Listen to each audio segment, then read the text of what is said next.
Yo, what's going on, guys? CO88MSY here, and welcome back to my new franchise series here on Madden. Now, you might be wondering, why am I restarting a franchise series with the Atlanta Falcons compared to when I had my Giants franchise and everything like that? Well, I haven't touched that in a while, and it is a new year, I should say, and a reason why I want to restart the franchise is because I want to do something that I enjoy.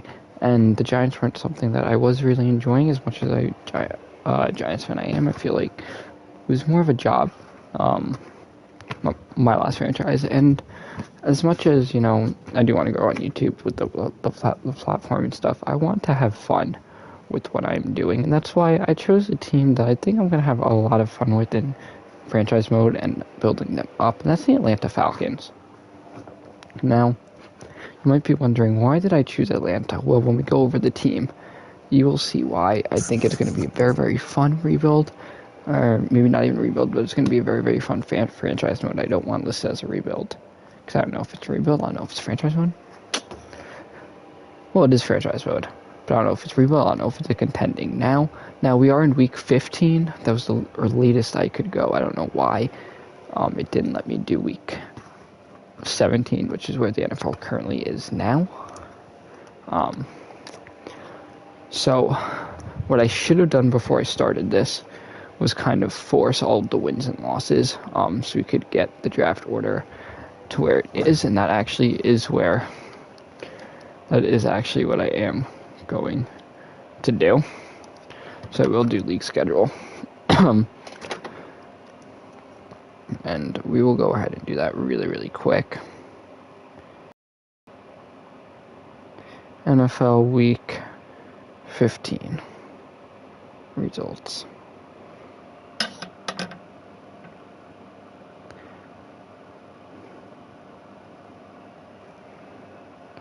Week 15, we saw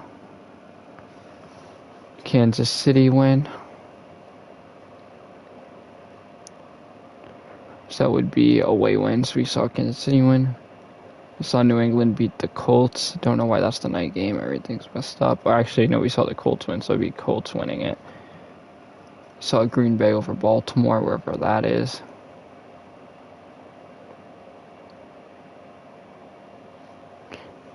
Yeah, Green Bay over Baltimore, force away win. Saints beat Tampa. Cincinnati beat Denver. San Francisco killed us because we're obviously the Falcons. So like I was saying, as I do this, I wanted to restart. I want to restart channel. This is not going to be simmed, or it's not going to be done every day. It might be done every day for now, as I do have the time. But when school starts off and stuff, this might not be done every single time, or every single day. Now, not saying that I'm not going to have fun with it, because this is something I want to do, and that is one of the reasons why, so you can see I did restart, is because I want to have the fun with it. But it's like I said, it was more so, I felt like this was a lot more so a job with the Giants than me actually having fun. That's not something that I want. If I'm going to do something, I want to enjoy it. So that is why I did restart. We are going to go with the Falcons. And we're going to kind of stop talking here and more so focus on this, so that way you can go quicker. Minnesota beat Chicago. Luckily, it is only 2 weeks. So I'm missing Seahawks-Rams right there, where the Rams won. And then Washington-Philly, in which the Eagles won. Okay. So that should be good. Let me make sure everything is forced. Yeah, hopefully it's forced right. Now let's go to Week 16. Week 16 shouldn't be too hard. Thursday night, the Titans won, home team. Packers won, that was the home team. Colts won, away team. on Christmas. We had Kansas City, Pittsburgh.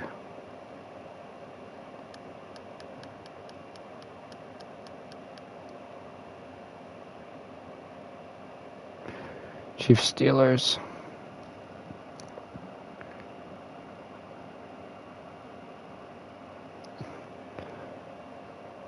Chiefs won. Dallas, Washington. Dallas won.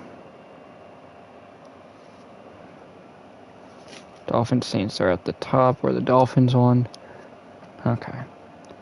That out of the way. Vegas, Broncos. Vegas won. Chicago beat the Seahawks.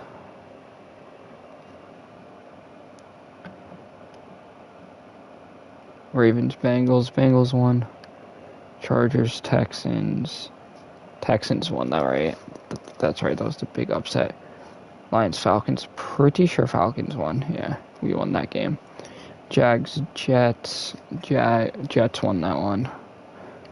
Buccaneers, Panthers. Pretty sure Bucks won that game. Yeah.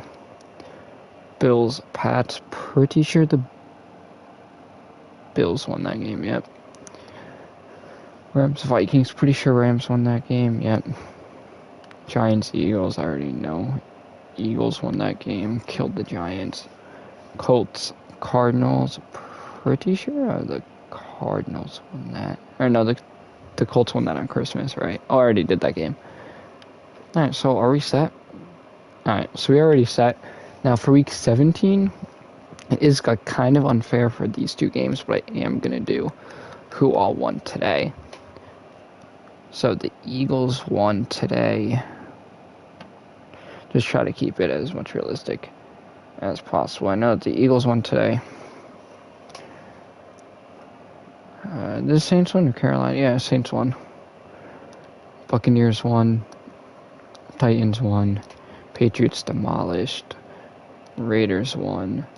Bengals won. Bears won. Bears killed the Giants. Bills won. Cardinals won. Pretty sure the 49ers won. Yeah. Broncos, Chargers won. Yeah. Rams, Ravens, Rams won. Yeah, Rams won by 1. Lions, Seahawks killed. And right now, Vikings, Packers, Browns, Steelers are currently going on. Alright. So, since we do have those kind of at least updated to where it will be once we go ahead and get ready for simming. Obviously, stats will be off, but we at least have a little bit on there. Stats, however, will not be off to this point, to say the least. As we do have the current stats, and we will go through the current stats later. As we kind of look at players. Speaking of that, let's start this episode by kind of looking at players. We are going to do the off-season, of course, but I do want to look at players and get kind of an idea of this Atlanta Falcons team. So, 82 overall, 36-year-old quarterback, Matt Ryan. So far, obviously, this year, as of week 15, he passed for 3,100 yards, 17 touchdowns, 11 picks. Not really his strongest season passing. Already tied his amount of picks at 11. Most picks he ever thrown in a year was 17. Could reach that this year, depending on how the sim works. He's not really working with too many weapons, though. I do want to spend some time real quick talking about the quarterback room, and more specifically Matt Ryan. Obviously, his throw power is not the best. Never really was the best, though. As for his accuracies, he is one of the more accurate quarterbacks in the league, and based on his traits, that is definitely something I do want to consider. Obviously, he's still ranked the 14th best quarterback in the NFL, which is going to be extremely helpful for him in the future. With him going on, he's 36, though, coming to his last legs. I just wanted to check to make sure that my voice was working, and it is. So yes, speaking of that, he is coming down to the last bit of his legs. Obviously, It's not that fast of a quarterback. Looking at the health ratings, it is pretty good. Most likely he's not going to get injured. Looking at his next gen stats so far this year, he's really has been pretty good this year against the blitz. His inside throw, he's throwing 24 touchdowns, 10 picks. Outside throws, 2 touchdowns, 1 pick, so not that good there. And has 1 touchdown on quarterback scramble. Don't know. Probably a rushing guys. Anyway, I actually like the feature of the next gen stats. So speaking of Matt Ryan, I don't know what we are going to do in the offseason with him. Definitely can't get out of his contract. Probably can't get out of his contract maybe after next season. He is on a 3-year deal still. So, that being said, I do not know what is going to be in the future of Matt Ryan. My idea around the Falcons is that I definitely don't know what we're going to do. Potentially bring in another quarterback in case you did not know I did load in the official draft class. So I will pull that up later when we look at draft prospects before we start the simming. Because like I said, we are going to do the offseason today. I also don't know really where we are cap-wise. Obviously, 42 mils into Matt Ryan's side cannot be good. But we will see. So Matt Ryan's future is definitely up in the air now. Do we need to bring in another quarterback is the question. We do have 6'4", 226. He's 24 years old. Third-year guy at UCLA. Former 9th overall pick. Was he 9th overall pick? I'm pretty sure he was. I mean, he threw 2 picks so far this year and hasn't really done anything. 19 yards, yeah. I'm pretty sure he was the 9th or 10th overall pick. Josh Rosen. On here, his accuracies are not bad. He has low awareness. Okay, I mean, he's at least a little bit decently fast. His traits are workable, but definitely not ideal. He is a good backup. Is he the future with that normal dev? Who knows, because he is already 24. But I definitely think there's potential. Another QB I want to look at is the guy from Arkansas, Felipe Franks. The throw powers there actually are able to work with, but being that 59 overall, I mean, his speed's good. With the 59 overall, I'm not quite sure if he is the future, nor if he's more so just a developmental guy. Could even be the backup next year, and then obviously AJ McCarron being the future, that's a question because he is 30. He is a quarterback I do like, though. AJ McCarron is a QB who I do like. Now, running back wise, there's only 3 active running backs, mainly because why? I don't know. Cordero Patterson obviously has been playing like a beast all year. I mean, what more can you say about Cordero if you watch football? I mean, he's had an amazing stretch of games. Don't know if he should be back next year. As obviously as of right now, he is our best running back. He is 30, so he is kind of pushing that. His break tackle's not that good.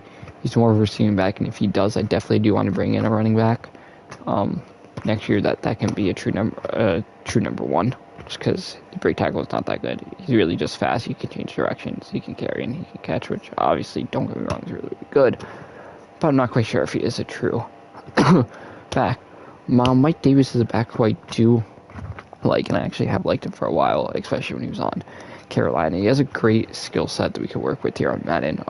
In real life, too, I think he is an excellent back. Obviously, he carried 111 times for 382 and 2 touchdowns so far this year. Can also catch out of the backfield, too, so he can play that Cordero Patterson role.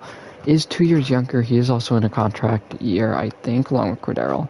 I could be wrong about Cordero, though I'm pretty sure Mike Davis, he's under contract next year as well if he does not get cut. Quadri Olson is a guy who I do like. He's more of a kick return guy, though. I'm pretty sure he does. No, he doesn't. I thought he did. No. But he is an interesting back. Obviously, at 24, 6'1", 232. It's more of the power role. Keith Smith, obviously fullback. I'm pretty sure he's not on a contract next year. No, he is. All right, cool. So at least we won't have to do a fullback. Calvin Ridley, quote unquote, injured in game. Obviously, we all know he took some personal time from Atlanta. When he is with the team, he is extremely good, and looking at his skill set, it is definitely something that we can work with that 93 speed, excellent route running, good catching. He's going to be the number one next year when he's back. For the sake of the franchise, he will be back. One guy who is in a contract year is Russell Gage. Let me just double check on that. Yep, he is in a contract year. Is Russell Gage, obviously the guy from LSU. He has been a relatively slot guy for the past year, 2 years. Obviously, Julio was injured for a little bit. Has an interesting role with the team at 6', 186. He is more so of a slot guy than anything. I do really like his catching there. His route running and his speed can work him open, which I think is huge, especially change of direction. I do think I want to bring him back next year, especially because of how weak the wide receiving core is. But I think what wide receiver draft / free agency is definitely in play, especially if Calvin Ridley does get hurt, or if any of these guys do get hurt. We really don't have a ton of depth. Like right now, receiving core is Gage, Sharp, Zacchaeus, Darby, Christian Blake, and I am going to look at all these wide receivers. Obviously, the next one being Tasha Sharp. Now, I am a huge fan of Tasha Sharp just because I was a big fan of UMass football when I was a little bit younger. I still do follow UMass football, but obviously they are not the best to watch. One guy who I have liked coming out of the program is this man right here, Tasha Sharp. Now, coming out of Tennessee, I thought he was one of the most crisp route runners, if not the best route runner coming out of the 2016 draft. I definitely think he was top 5. Has not totally translated to the NFL. Not that he hasn't been bad. I mean, 41, 522, and 2 his rookie year. Obviously, 316 and 2, 2018, 2019, 25, 329 and 4. He was hurt all of 2017. Bounced around from Minnesota and Kansas City last year. Ended up in Atlanta this year, where he's gotten into that outside role. 25 catches, 230. Has not found the end zone yet. I do think Tasha Sharp is definitely a guy that I would have interest in bringing back for a number 4 role. Definitely would not want him being a number 3, just because I don't know how open or separation he can get. That was one of his strong suits in college, was creating separation as well as making the catch, but obviously hasn't really totally translated into the NFL, and I think that his route running is not going to help him out. His release is not going to help him out. I'm just not quite sure of the player Tasha Sharp is, so I'd like to see him next year back in uniform, but I'm not quite sure if I want to see him as that number 3 going in with the same wide receiving core.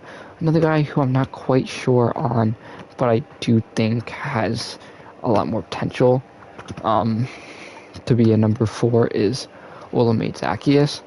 Obviously, he's caught 22 balls this year for 266 and 3 touchdowns. 5'8", I definitely think he's a slot guy. He's not an outside guy. Despite him being a deep threat, I feel like he's much more of a slot guy. His route running is not that good, but his speed can make up for it, and it won't make up for it a ton. He doesn't have the best hands on the team, but he can change direction. Good awareness, I think, right? Yeah, PC vision. Solid. Frank Darby is an interesting rookie out of Arizona State. Obviously, decent speed, some okay hands, not the best. Not that good route running, so I don't really know what type of role Frank Darby has on the team next year, if he has one. He only has one career catch, so you'll see about that. And then Christian Blake, 6'1", 181. I mean, has better hands than Darby, kind of slower and worse route running. Don't really know the roles for these bottom 2 guys here. Could see Zacchaeus and Sharp back next year, but wide receiving room is definitely a question right now. Tight end, we have a massive amount of tight ends, and that's going to change after this year. Obviously, we all know star rookie Kyle Pitts. He's caught 54 balls, 770 yards, only one career touchdown, sadly.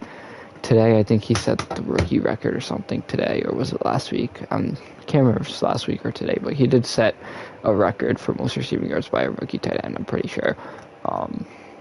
So, I mean, his skill set with 91 speed, 6'6", 245, not that good around block. Definitely could grow that, but I definitely think I'd rather grow him as a receiver more than a blocker, especially with his skills already being this high. Definitely think something that we could work on. Hayden Hurst, I'm not quite sure if he's even under contract next year. He's not. Hayden Hurst is a guy who I do like tight end, especially blocking wise. He plays more of that blocking tight end role, depending on what he wants this year, if we can even afford him. Because like I said, I honestly have not looked at the Atlanta Falcons salary situation yet. I assume it's not going to be that good because of contracts tied into Grady Jarrett and Matt Ryan. I think Grady Jarrett got a payday anyway, but just knowing Matt Ryan alone takes up nearly $50 million, it probably won't be that good. It's not going to be anywhere close to the Chiefs. It probably won't be that good. Anyway, we already talked about Matt Ryan, so Hayden Hurst, good speed, good hands. Obviously, is not Kyle Pitts, not that good of a route runner. He's more so of the blocking tight end on the team, even though his blocking is not that good. It's actually maybe even worse than Kyle Pitts. I can't remember what Pitts' run blocking is.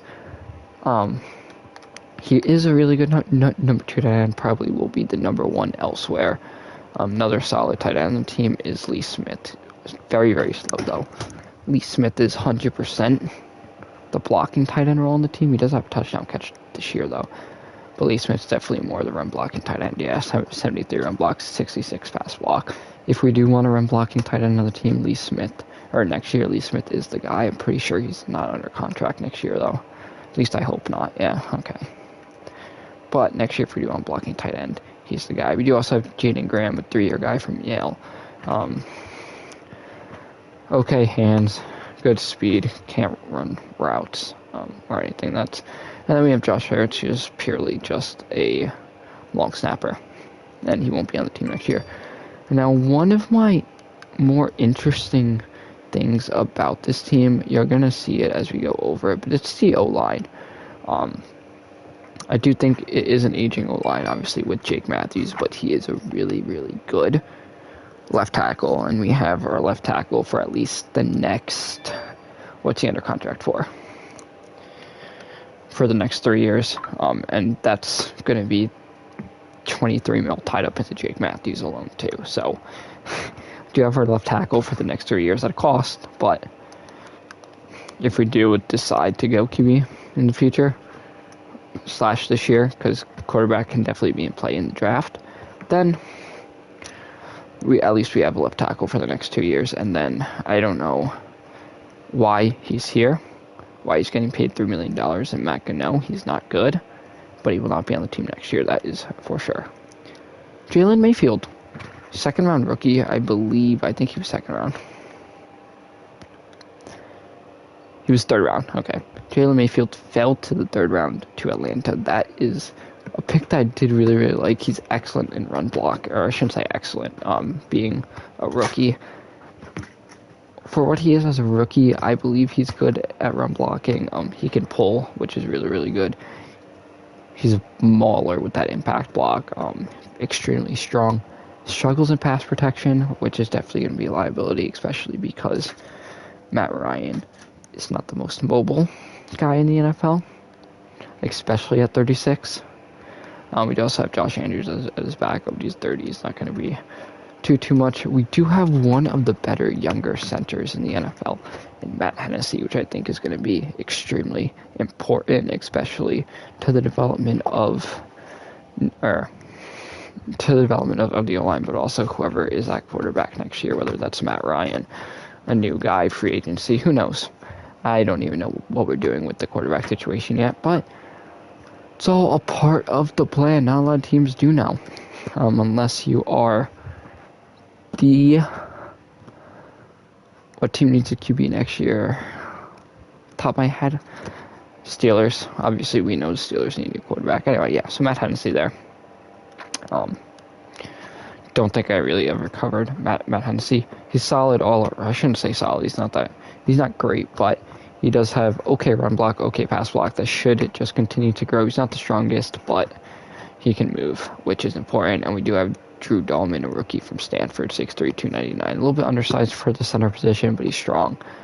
And he can maul. That's right. Like, Chris Lindstrom is a guard who I do like. He can pull. I like 2 guards who can pull, because that means I can run to either side. He's strong, good run blocking, good pass blocking. He should grow. He should grow into an excellent offensive guard. He's under contract for 2 more years, is going to want a new deal.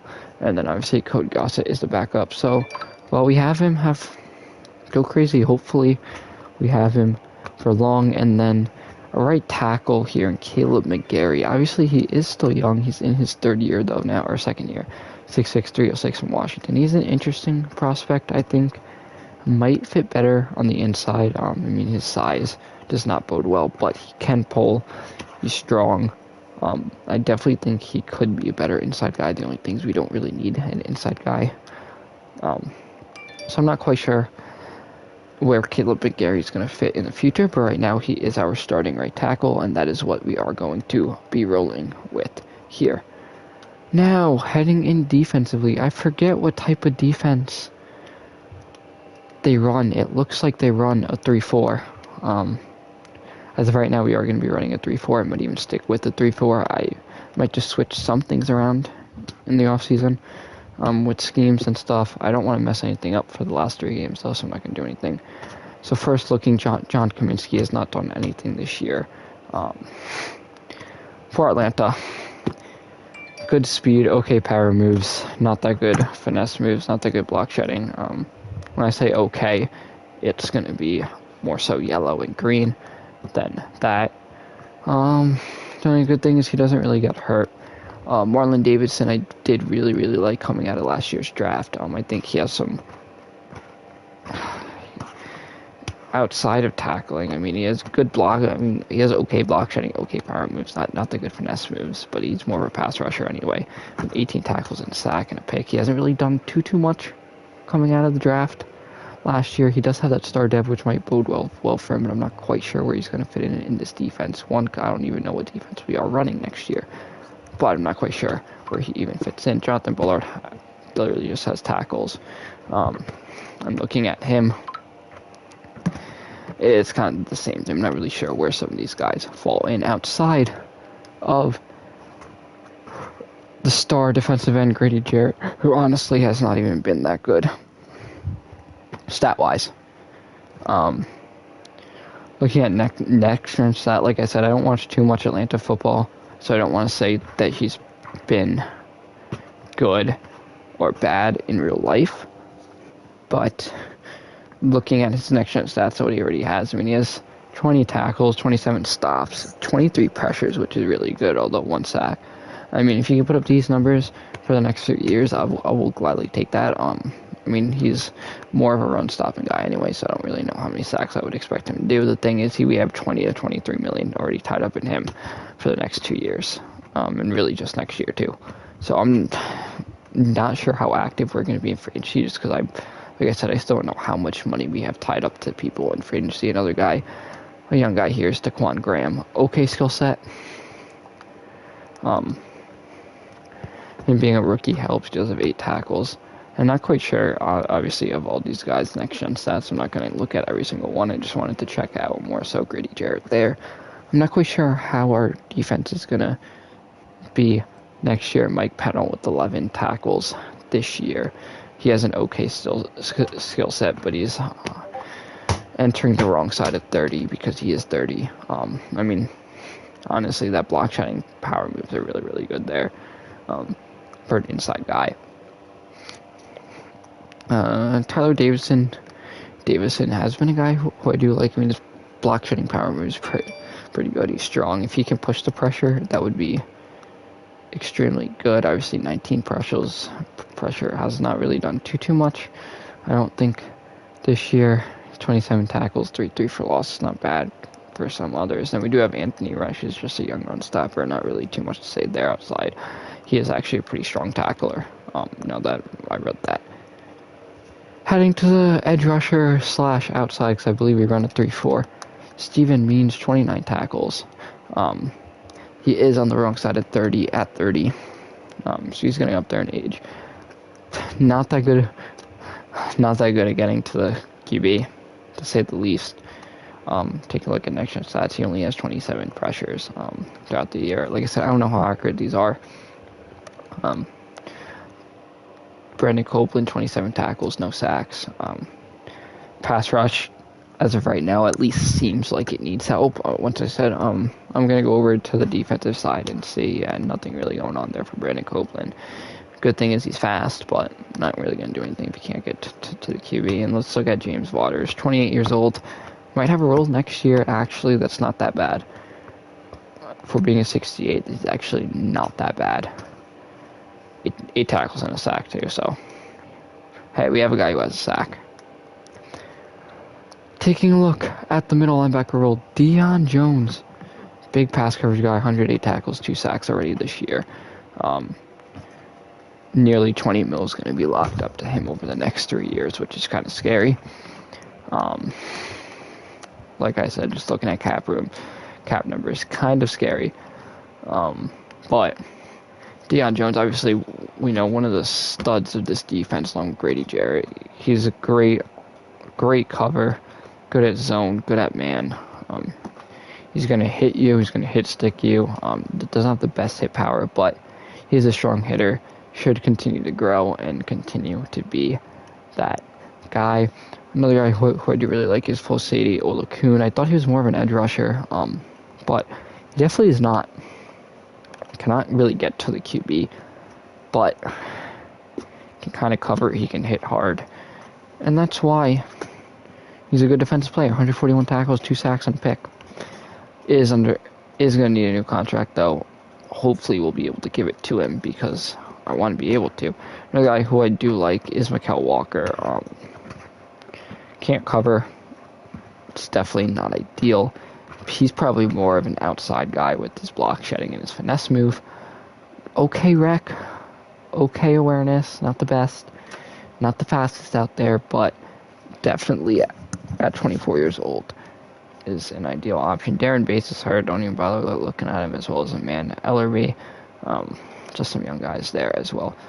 Dante Fowler is an interesting guy. I did really like him coming out of college. Obviously, got drafted to Jacksonville. I do think he has a lot of potential on the outside, and I would be 100% open to bring him back. He had 4.5 sacks so far this year. Had 3 last year. Obviously, 11 back in 2019, 8 with Jacksonville back in 2017. I mean, he has been an up and down guy, 100%. And I would really, really want to bring him back. If he is not back next year, I forget what his contract's like. Yeah, he's getting paid a lot, though. And that's a contract we probably will be able to get out of after this year. And then we do have, I'm not even going to try to pronounce it. Some guy has 23 tackles, a sack, and he's a rookie. So, putting on his skill set, it might be ideal to bring him back. To see what he can do. Yeah, it's actually not that bad. What's his pressures like? It doesn't even say it. Alright, next gen. One guy who has completely emerged on the outside for us is the second-year corner in A.J. Tyrell. Obviously, rookie last year at 87 tackles and a pick, but he did kind of struggle in pass coverage so far. 57 tackles, 2 for a loss, 2 picks, 12 pass deflections. Only had 1 last year, 12 so far this year. And this is a guy who a lot of people did not like where Atlanta took him. Now he's emerging as one of the top guys. Yeah, they took him at 16. Everyone said it was a reach. Now he's emerging as one of the top guys on the outside, and that is something I think is extremely, extremely beautiful.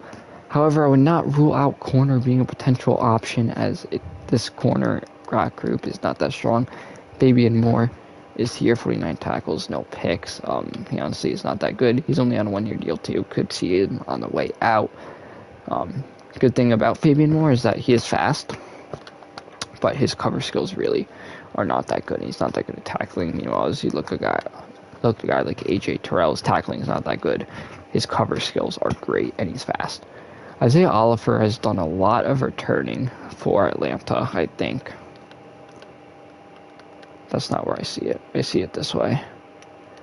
He has not been the return man. I thought he was. I mean, I know Cordero does it, but I thought he did it before Cordero. Anyway, Isaiah Oliver's cover skills are at least better than Foster Moreau.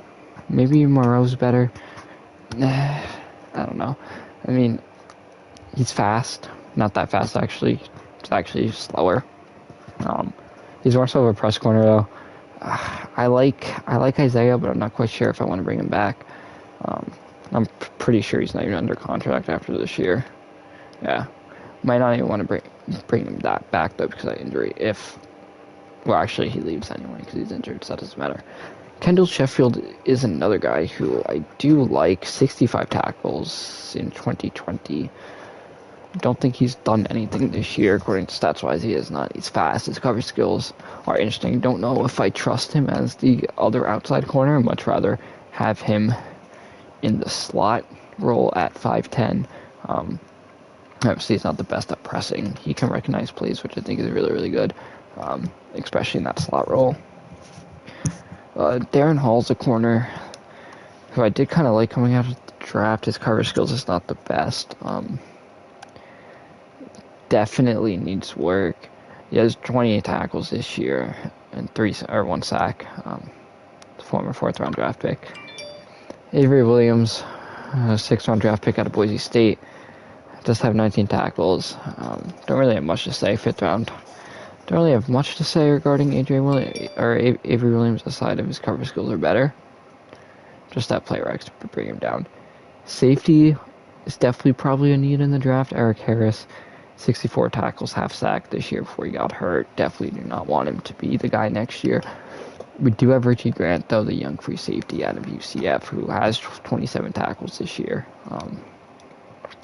Not as fast as Eric Harris. I don't really care much about that, though. He might even be better as a strong safety with that hit power, playing that box role. But it's not really needed when you do have Derman Harmon, who has okay hit power. He's honestly more that strong safety role with that zone cover skills.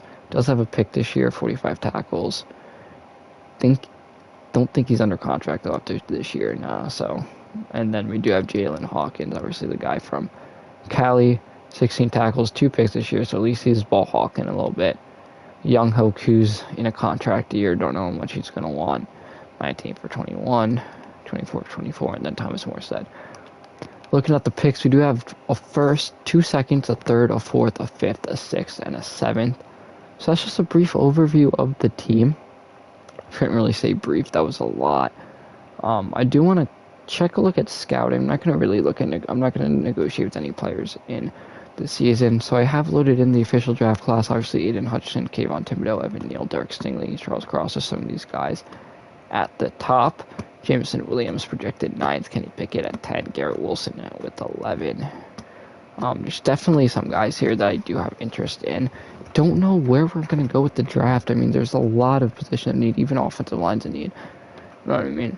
So, definitely want to see how everything rolls out. I don't really want to look at stats until after the year. We'll see where everyone's numbers finish at. Let's go into slider talk real quick, and then we'll look at salaries. So sliders, I did load in Matt 10's most recent slider set. So here are those from when we go into gameplay, and we do play some games. Here's a slider set. This is a set I do really, really, really like, and I think it's going to be very, very realistic. XP sliders. Here is a look here at the XP sliders. I'm not quite sure about this set. We'll see how it goes. Found it online from Tips for Gamers, I believe. Then I did auto subs. I found a YouTube video where I loaded in. Actually, no, I did not. I loaded in mine from previous years. Don't know how it's going to do with fatigue, but it's there, and that's what matters. All right. So before we do anything, I do want to look at team salaries and see how bad we are. So we do have 61 mil cap. I don't know what that's going to be next year or what it is. I'm afraid to see what next year's is. We have tons of money allocated to tons of players. Just the top 5 really is Ryan, Jarrett, Matthews, Fowler. I'm not quite sure how much money we are going to have to spend. That's going to be a next year thing. For now, let's just get simming. So obviously we are going to beat the 49ers, I think. I forget. Oh no, that's all right. They lost to the 49ers last week, so we lose that game. Lost 35-21, yep. Matt Hennessy gets an upgrade at center. That's actually extremely clutch. Morale has him dropping right now. That is okay. He's going to play down to a 71, but he is a 72. We get a run block upgrade too, which is huge. Jason Spriggs also gets an upgrade. Not really much there. He's 27. Probably is not going to be a backup next year. Actually, he might be. I don't know. We'll see. Don't know what this team's going to look like next year, but that is what next year is for. As we beat Detroit for 21. Fabian Morrow is ready for an upgrade. Upgrade his slot there. Don't know if we're going to have the cap room to bring all these guys back to. Like I said, I'm not quite sure what the cap situation is even looking like. So we'll be prepped for that in the future. Just 2 more weeks to get through. Then we play here against Buffalo. It's going to be lost because the IRL Falcons lost to Buffalo. I'm not even sure if we are out of the playoffs or not, or where that is going to put us. We are hurt. We did get an injury. Who got hurt? Mcgarry for the final week, so it's not going to matter. I'm not going to worry about anyone else returning. Don't entirely care. And let's see, last week, Saints versus Falcons. This is a normal sim game. Who's going to come out top? We do, and we do not make the playoffs. My contract gets extended, though. We win 34-31 to close out the year, so that's at least a plus. Going to hurt our draft position. I'm not quite sure how bad we fall.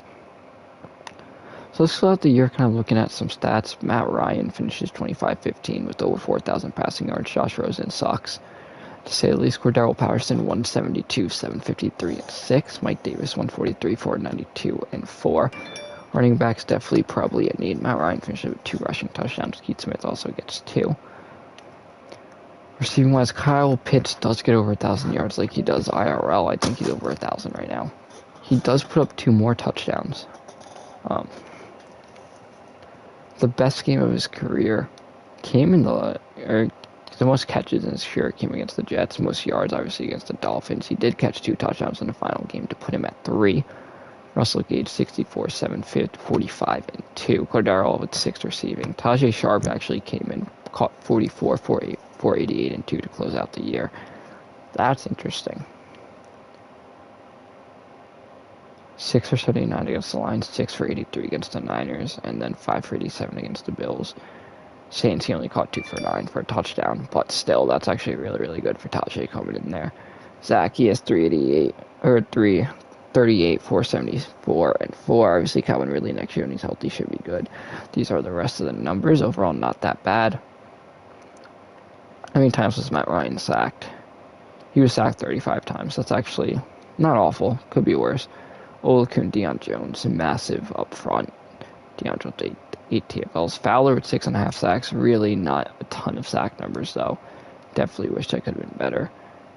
2 picks from a lot of guys. And then ones across the board. Morstead and Young Hoku even did some punting. Okay. Alright. So, definitely you're going to have some moves here in the offseason. Starting off, obviously, they fired Arthur Smith, hired me. Let's take a look at some of the other head coaches. Joe Judge was fired.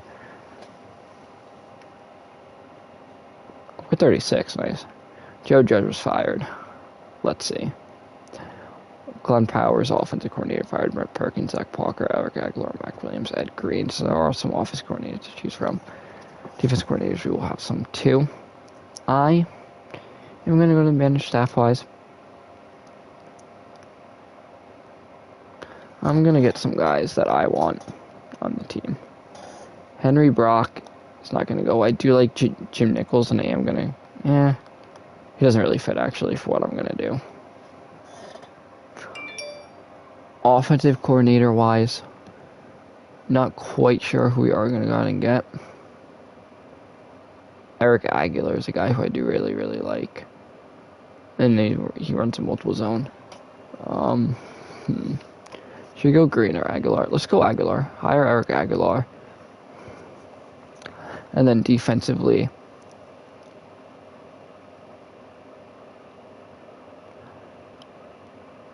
I think defensively we are going to switch to a 4-3. I'm not quite sure there is a guy who runs.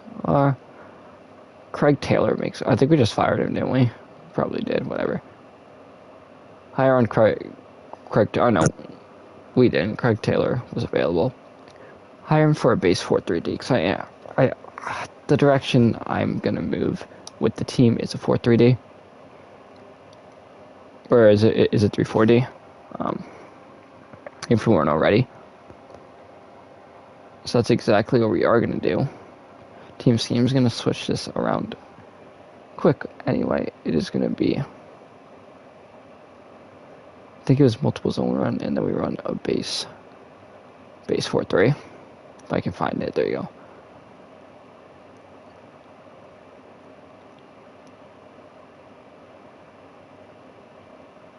Base 3-4 scheme for Arizona. And that Atlanta's playbook. We're going to switch to a multiple zone run. Miami playbook with pistols, interesting, but I'll run it. Alright. Taking a look at the playoffs here, just to at least keep a little bit up with it. Bengals, Ravens, Titans, Raiders, and Bills, Pats on the left side for the AFC, with the Chiefs getting the first round bye. On the right side, we do have the Packers getting the first round bye. Cardinals, Rams, that's the 4-5. The 3-6 is the Cowboys and Niners, and then the 2-7 is the Buccaneers and the Eagles. Zooming past the first wave, we only have 14.7 cap room available. That's extremely, extremely interesting. Not going to be able to really make any moves. So, first wave here, Ravens upset the Bengals by 1. Raiders beat the Titans there by 6. And Bill Belichick has the Patriots moving on. Eagles upset the defending Super Bowl champions and Tom Brady 38-17. Cowboys beat 49ers 41-27. Rams beat the Cardinals 24-7 to move on.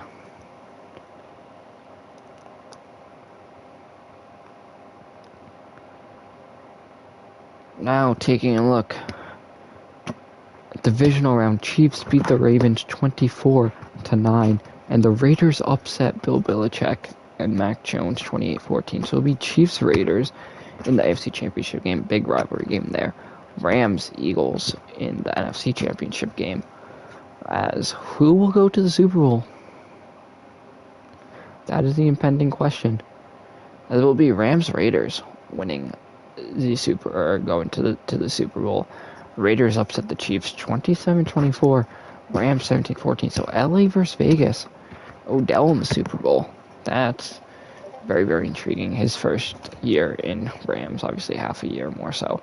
Pro Bowl, no one cares about. Let's go, Rams Raiders. Who's going to get it? It's going to be the Raiders. Vegas is back, 24-21 win over the Rams. Tom Brady wins MVP. Zach Taylor, Coach of the Year. Brady, Offensive Player of the Year. Micah Parsons, Defensive Player of the Year. He also wins Defensive Rookie of the Year. Offensive Rookie of the Year goes to Najee Harris. So, Casey Hayward wins your Super Bowl MVP. There goes the Rams. Not going to worry about anything else. Don't know how much cap room we have. We'll take a look at retirements around the league. And then head into some negotiations and see what we have. We'll also have the mock draft available there too. So a lot of things to do. Bears. Ben Garland, Jason Peters calls it a career. Brady's still around. Beecham and Andy Lee retires. Jason Kelsey. Matt Ryan's still around. Nate Solder calls it a career. Vinny Curry. Mercedes Lewis, Devin McCourty, Gerald McCoy, Richie Incognito, Andrew Whitworth, Calais Campbell, Dewani Brown, Tyson Alualu, Marcus Cannon, Roger Saffold, and then a few other names like Chad Henne, Deshaun Jackson, Ty Nasheki, obviously Devin McCourty, Janoris Jenkins, Danny Amendola, yeah. So a few kind of big names. Who do the experts have us taking? Here's a mock draft. Thibodeau, Hutchinson, Stingley. Don't know why the Giants would take a corner and an offensive line. And then a wide receiver. So they're just going to ignore offensive line. That's okay. We pick 15. They have us taking Roger McCreary a corner. Not surprising. Honestly, a lot of different scenarios here. Evan Neal's dropping. Okay. A lot of different scenarios.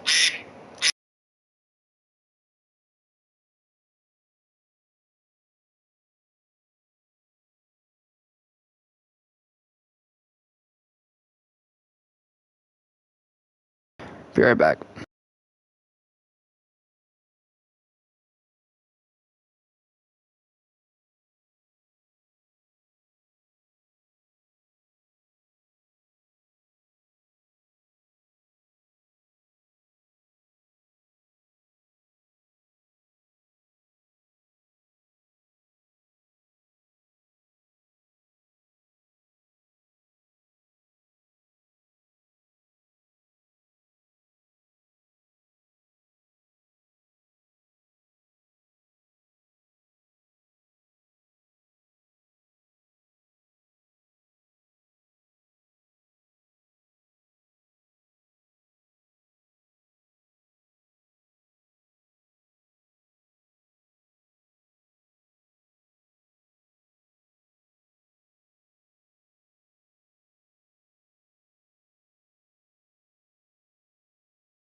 Alright, I'll be right back. So we already looked at the mock draft, which I personally do not think is very good. We already looked at some of the more other stuff that we had here, and now it is time to sign some free agents with the very little cap room we have. I think Young Hoku is okay to walk. Cordero Patterson, not quite sure I want to offer him a new deal. Aside the fact that he played amazing numbers, he's not the best at running. I mean, he just regressed in speed and everything too, I think. He's not ideal. Yeah, he regressed a ton. Not sure I want to offer him a new contract. I'm not sure I'm going to be able to give anyone a contract outside of Olakun. Posidi Olakun, 100% want to offer him a new deal. Hopefully this gets it done. It does. Okay. To get Olakun back, Hayden Hurst is okay. A lot of these guys are going to have to let walk. Yeah. Alright. We're going to let a lot of these guys walk. We'll make some cuts and figure some stuff out in the regular off season. Combine results are out. What do we got? I'm not going to have anyone on my favorites just because I'm not really entirely looking. Hutchinson looks like a beast. Yeah. When picking, I make that decision. Don't know why QB is as low as it is, unless Matt Ryan heavily regressed and or retired. He heavily regressed. That is what it is. His accuracies went down a lot. But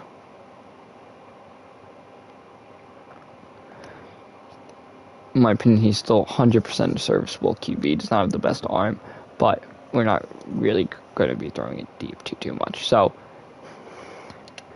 it's not entirely all that bad, as we do have some cut options. Mike Davis, 100% went down. I feel like we can get a backup running back there for better. Keith Smith's fine there. Calvin Ridley would save a lot of money. Riley Ridley's brother's also here, but Calvin Ridley coming back, he's not going to be doing anything. Marvin Hall, 5 years, or 5 years, he's not going to be too much. Rather good at him. We can roll out there with Darby. Don't see any of these guys being on the roster next year. I'll cut off Parker Hesse. I'll keep John Rain for now. Luckily, Jake Matthews did not heavily regress, which is nice. Our offensive line is still relatively together. We are rolling with the 4-3, or 3-4. So I'm going to keep what we got going for us right now. Gage is perfectly fine there. Tyler Davison fits in. He does save money cap, but don't want to go that route to try to replace him. Dante Fowler Jr. heavily regressed. I think he was a 76 before. he didn't heavily regress, but he is regressing, and I think it makes tons of sense to part ways with him to at least open up some cap room. And I'm okay with rolling out with some of these other guys, too. Corner-wise, Cornell Armstrong's not going to be on the team next year, so I'd rather just get him out of the way now. All these other guys are perfectly fine. Actually, no, Lafayette Pitts is not.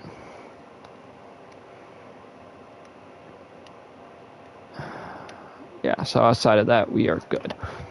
I'm perfectly fine with throwing out Dom Maggio as a punter, too. So, we have made a few cuts. We had around 26 mil to begin with. Now we have 45, so we at least have a little bit of cap room to work with. Don't know how active we are going to be in free agency, but we have some stuff to work with entering here. I think that's really beautiful. I don't know if we go after a top wide receiver or not to pair up with Ridley.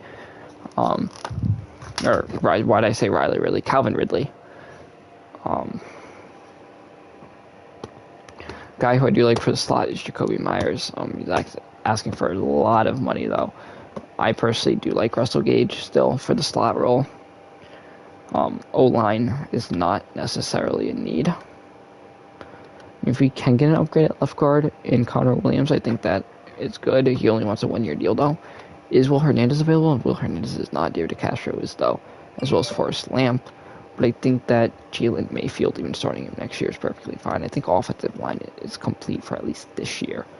Before you have to decide what we got. Marlon Davidson and Kaminsky are not good for the edge, but I'm not quite sure who else would be an interesting get. Maybe Taven Bryan, the former first round pick, as well as Fadio Denigbo. Defensively, getting run stopper up front is important ahead of Tyler Davison. I think right now the most important thing is probably this D-line and linebackers, because we have no linebacker there for the outside, especially getting pass rushers. A big need is power rusher there for the linebacking core. I'm going to offer there to Fadio Denigbo. Taven Bryan, I think. I don't really like him too much there.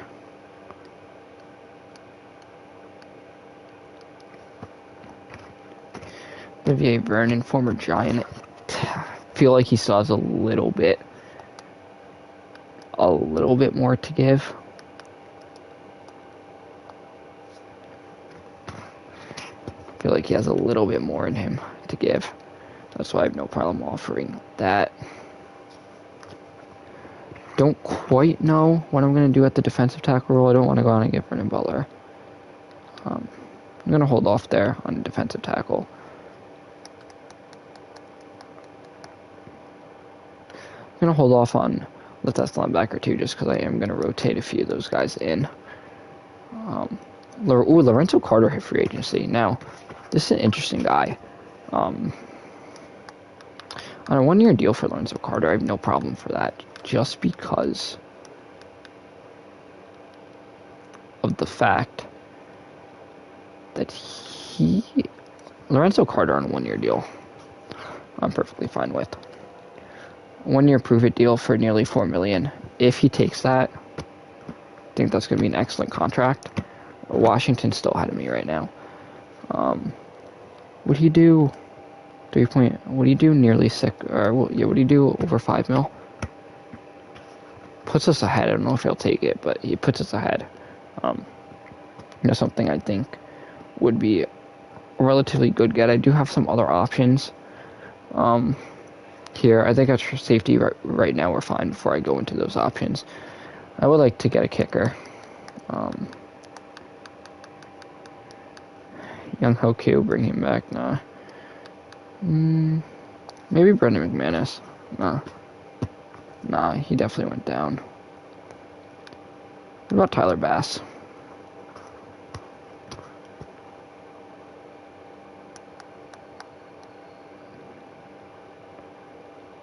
Rodrigo Blankenship. Blankenship 9182. Tyler Bass, I think, is the ideal kicker here. I could lower him to 1.5. I could probably lower him to 1-1 too. That's what I am going to do.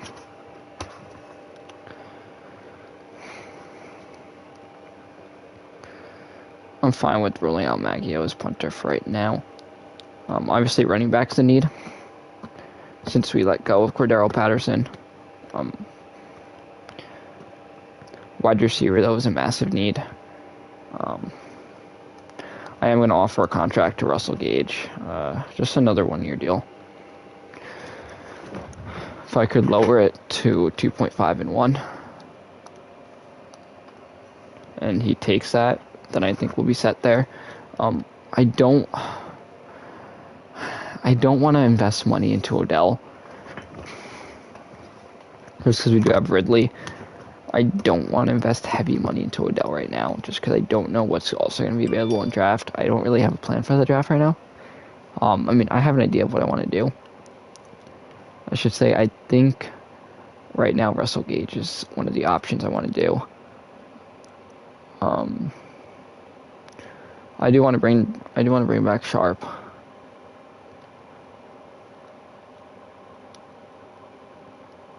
On a cheap 1 year.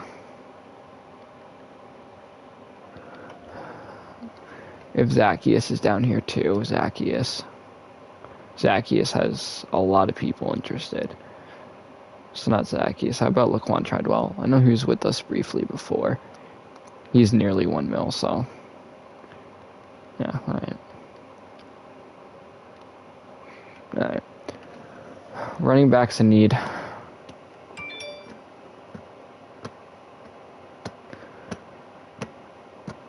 Running back is such a replaceable position that I don't want to invest big money. Melvin Gordon wants a ton. It's about 8. Wants about 8. Why do that when I could get potentially a Sony Michel for 3? I mean, Michel's honestly a good back.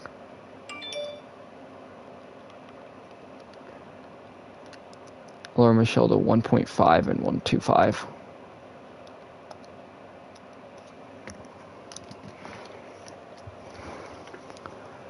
Can lower Sony Michel to that. Happy. Do I want to go out and get a backup? For Matt Ryan. I saw Ben Roethlisberger available. He'd want around 3 mil. Backup QB right now is not in need. How much would Odell bring us down? Odell wants nearly 13 mil per year. Right? No, he wants around 11 mil per year. Yeah, he wants 13 mil per year. Don't think you take this. Nah, I'm not even going to offer it to Odell.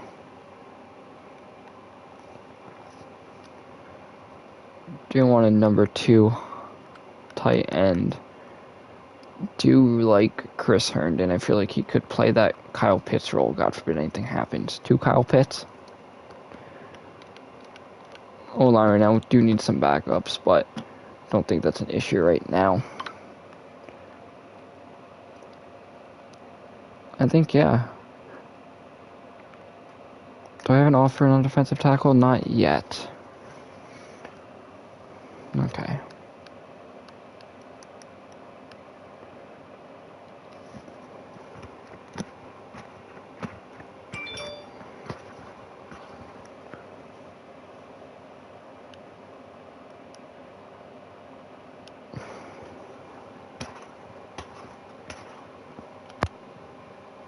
John Reed's a guy who I do really, really like up the middle. And if he'll sign with us for that, then I'll take that. Thing is, I don't know if he will.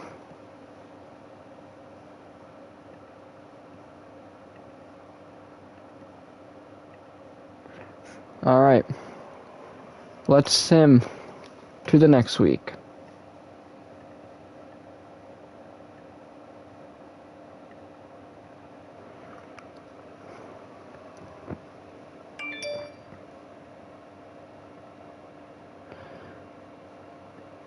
What did our first ever class of free agency look like here?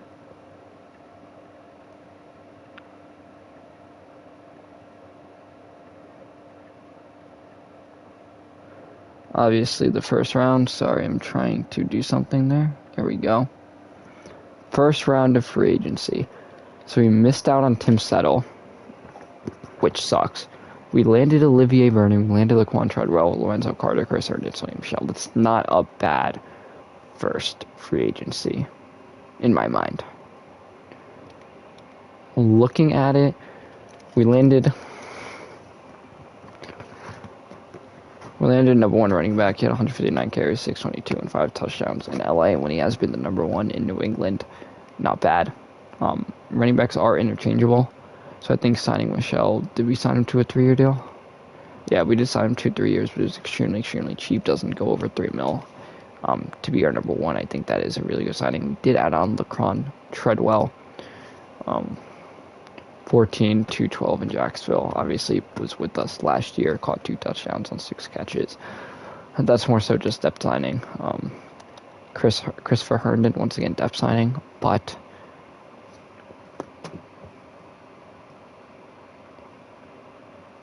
I did really like his addition. I think it's a guy who can fill in great for that Kyle Pitts role if needed.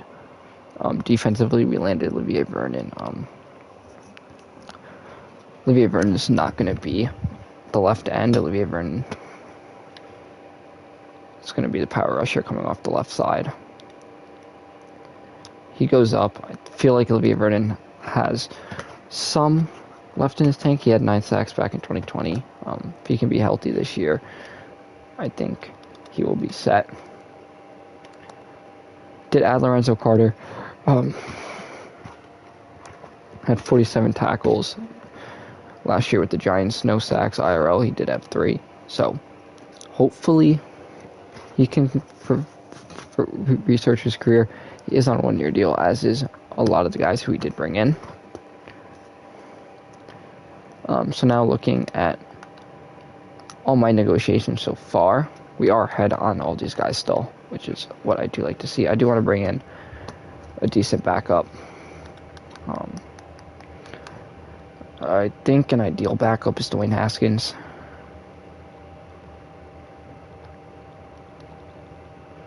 It's on a 1-year prove-it deal. I mean, what more else? In the first round of free agency, looking at some of the guys who signed, Devontae Adams is a Houston Texan, Teron Armstead is a Bengal, Von Miller's a Steeler, pairing up with TJ Watt. That's going to be an amazing duo. Marcus Williams is a Colt, Dante Jackson is a Seahawk, Gallup is a Jet, Kirk is a Jaguar, Njoku's a Jaguar, Mack is a Dolphin, Van Der Esch is a Bengal, Myers is a Colt, Stu Jones is a Jet, Harrison is a Texan, Curse is a Lion, Lewis is a Jet, Jameson Crowder, Dolphins. Just actually some pretty solid signings here. I do want to look at some of the safety role. Jordan Whitehead's an interesting option, especially at 25, but it's not someone I'm entirely interested in. A guy who I am interested in is Carl Joseph. And if he'll sign for 1 and 1 cheap, then I will be happy. And then Richie Grant, I'm perfectly fine with starting at that free safety role. And bringing in a guy, maybe just cheap depth guy, Sean Chandler, for nearly veteran minimum is perfectly fine with me.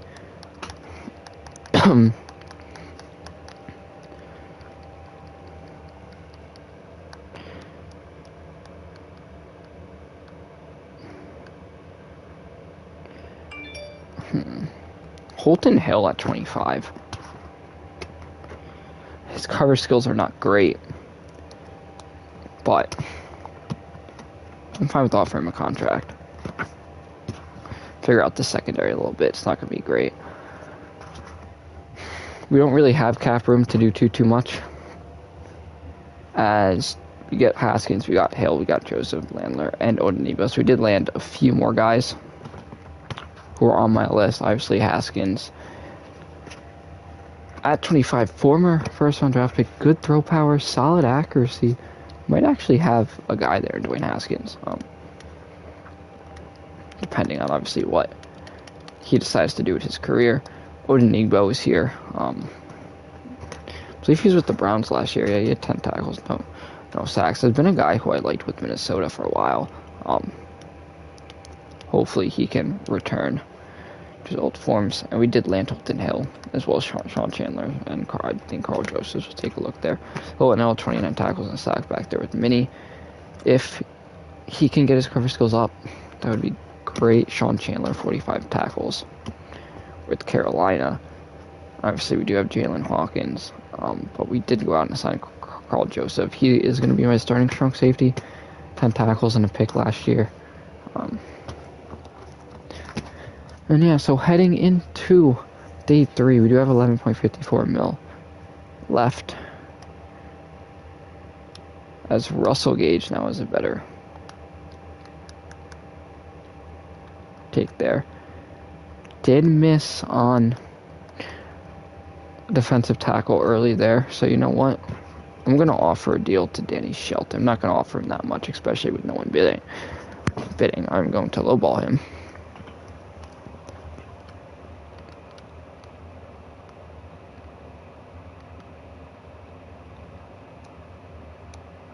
See if you want to take that.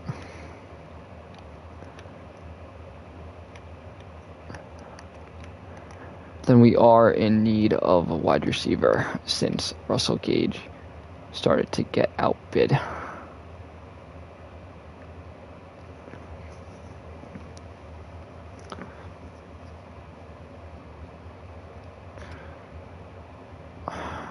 Do want a slot guy.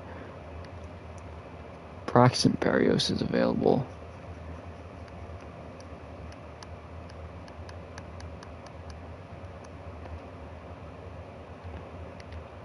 Braxton Berrios has a slide. He has a market though. I'm not getting into a bidding war with anyone here. Keelan Cole, Philip Dorsett.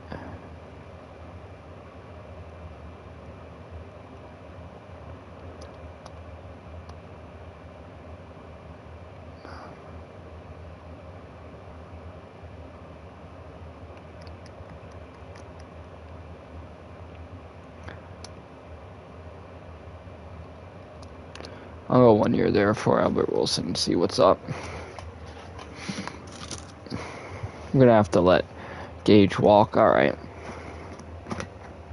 Really wanted to bring back Gage.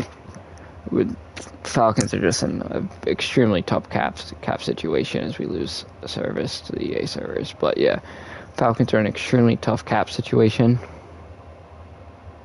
There's not much we could really do. I mean, we did around 45 mil, signed a lot of 1 year deals,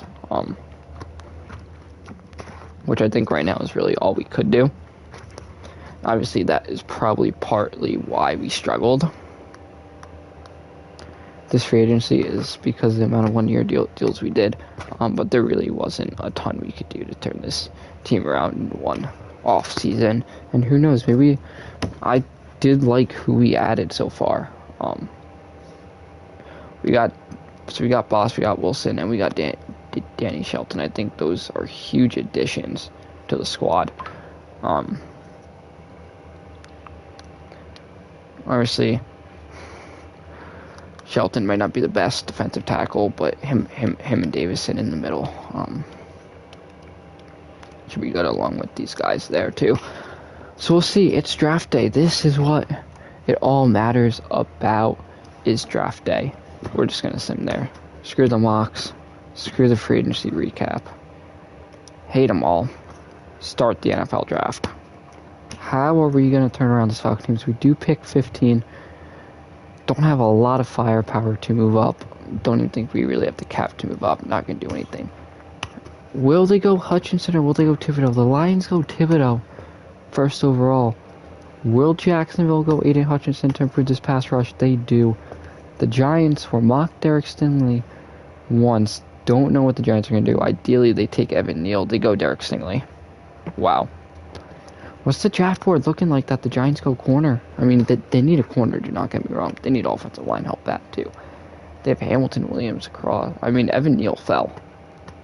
He fell 10 spots. Don't know what the draft board is going to be looking like for us. Well, when we're up, and then when we're up, what it looks like is going to be interesting to decide where we go. Jets are probably going to go Hamilton if I had to guess. Yes, they do go Hamilton. Texans need O-line. They go wide out. Jameson Williams. That's actually a really good pick.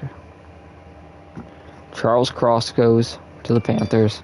First offensive lineman off the board. David Ajabo, right end Michigan. Another pass rusher off the board. That one to Denver. Gets their Von Miller replacement. A Kawanu, left tackle. Probably going to flex him to right tackle. Garrett Wilson goes off the board. So Giants get a corner and a wide out. Screw protecting Daniel Jones. All he needs is targets and defense. Ahmad Gardner from Cincinnati to Minnesota. There goes George Karlaftis from Washington. Evan Neal just went. There goes Andrew Booth Jr. from Clemson and Roger Mcgarry. So some of the corners who were mocked to us are off the board. All lines off the board. Ideally, don't know what the pick is. Could it be quarterback? Could it be O-line? Could it be running back? Could it be a reach on a corner? They reached on a corner a few years ago. AJ Tyrell. Could it be one of these wide receivers down here? It is pick 15. Don't know what the pick is here. No quarterback has been taken. You have your pick of the crop. You have Kenny Pickett. You have Sam Howell. You have Matt Corral. You even have Malik Willis. Think this is a potential trade back spot here for the Falcons. We're getting offered the 20th, and next year's 2nd, and then next year's 7th. Okay. Getting offered a future first there for Minnesota. Not going to do that. We're getting offered the 16th pick, so next pick, and the 3rd next year. The 21st, so we'd move back. We'd gain a next year's 2nd and next year's 6th. Not that. Would we gain it? Is there anyone offering a next year's 1st as well?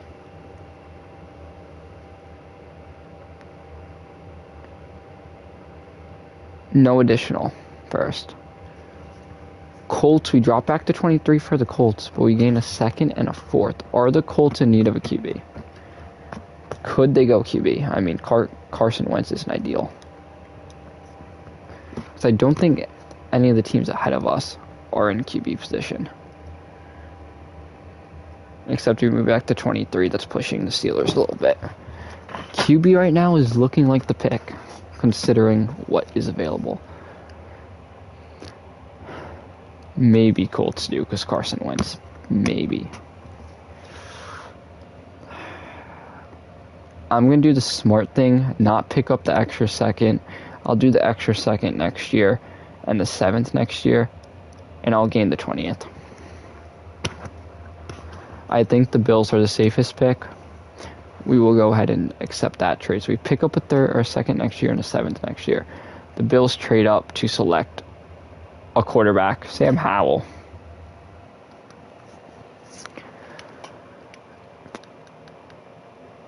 If I'm the Bills, that makes 0 sense outside of trying to trade him. Especially because you have Josh Allen. That makes 0 sense unless it's just a draft board thing. There goes Nakobe Dean. Chargers are going to go to Marvin Leal. Eagles go Devin Lloyd. This could be a QB pick. It's not. It's Kenyon Green. Surprisingly is off the board. The fact that Tyler Linderbaum here is intriguing me. Matt Corral too, and Kenny Pickett. Crap. I have faith in Matt Ryan. We have Dwayne Haskins. Not that Haskins is the future. Do we go one of the best centers in recent memory? We have Matt Hennessy. Could flex Hennessy out to guard. Makes Jaylen Mayfield expandable. Or do we go QB? Do we go for Matt Ryan's future? Or do we prep this O-line for the future? We have a minute to decide. Do we go defense? Trent McDuffie or Khalil Alam? Breece Hall even too at running back.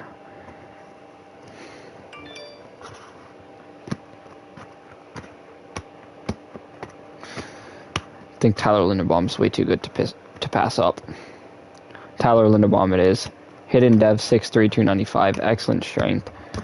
Don't know who's going to play center, who's going to be flexed out to guard, and what that makes Jaylen Mayfield, but all I know is that was a really good pick for us. And honestly, I am going to figure out this O-line situation now, because if it's something that can help propel us in this draft. Matt Hennessy has 6'4", 307. Let's flex him out to guard. He goes up. Jaylen Mayfield, does he have any? Oh, he has a ton of interest. Bengals, Bills. Bengals are actually a team. Will they do a first round there for Jaylen Mayfield? I doubt it. No. They barely even have interest. Do the Buccaneers have interest in Jaylen Mayfield? They do. They're not even close though to doing a first.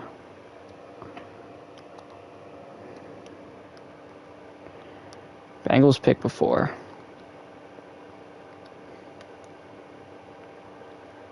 About Mayfield in an early second for a first. Okay, that actually almost gets it done. Mayfield in early second and a next year's fourth. Almost gets it done.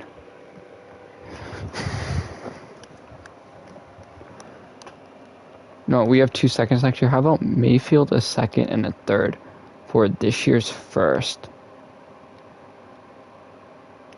How about a backup offensive lineman that you don't need?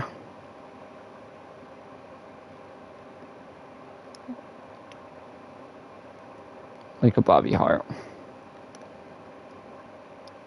No. Can't do that, but I can gain probably an additional... Can I do an additional fifth this year? Are you guys give me a fifth?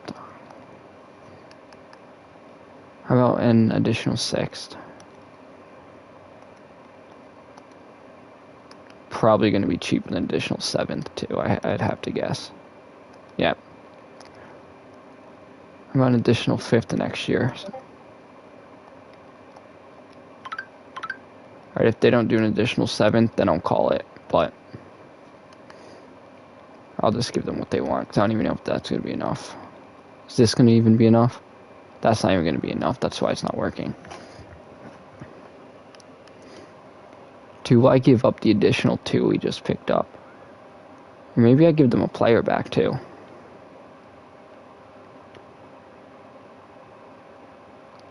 How about John Kaminsky? John Kaminsky, do it now.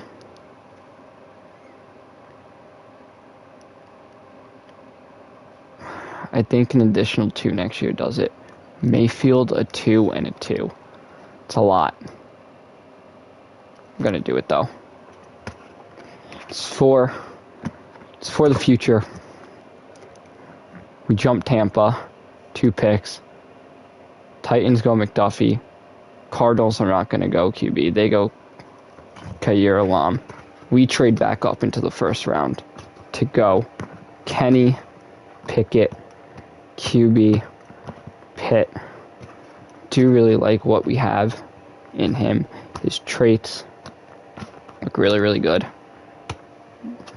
He's going to be the pick. Normal dev, which is tough, 23 years old. Okay speed. It's going to be tough to develop him, but we'll see what we have in Kenny Pickett. I also might toss around devs a little bit just because I didn't edit the devs in this draft class. There goes Matt Corral. So I don't know what everyone is at. So I might edit some around based off of what I think a little bit. Pickett, I think Kenny Pickett's probably one of the best QBs in the draft.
Alright, so a few solid people off the board. We had a little bit of a run on QB. There goes left end pass rusher Jermaine Johnson Jr.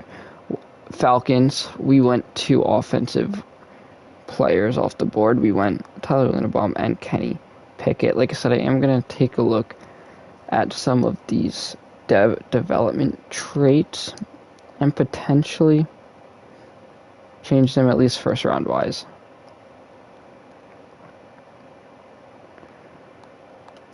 Just because I think differently from some of the development traits.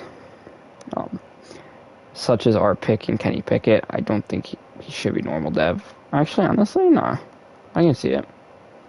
I'm going to keep it just because I know people are going to say, oh, you changed it to make your team better. So you know what, we'll keep Kenny Pickett. It's going to be a part of the development.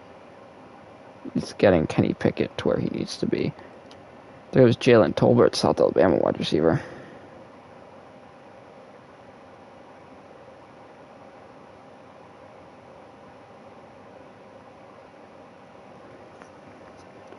Desmond Ritter's the final quarterback of all the top QBs off the board.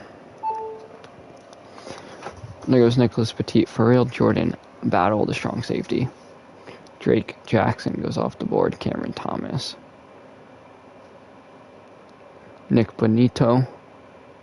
And then here's our pick, Kyler Gordon, goes off the board right before us. So we are back up here. John Mechie III is available now. Wide receiver ideally is a need, especially with the core that came off, and Mechie was one of the best Bama wide receivers. His catching does not seem that good though. He looks like a good route runner. Catching does not look ideal. 6 foot 195. He is 21 years old. Suffers from concentration drops it a lot. Fights for every single inch of the runner. He's great at snagging passes in midair. Avoids big hits. Wants to take every catch to the house. He's known to attract flags. Really good traits. Good combine. Really, really fast combine too. He can change direction, it seems. Yeah. Let's go, Mitchie. We need to add a wide receiver. We do. Normal dev. Alright. I'm gonna just start advancing to next user picks. Don't wanna keep this going on.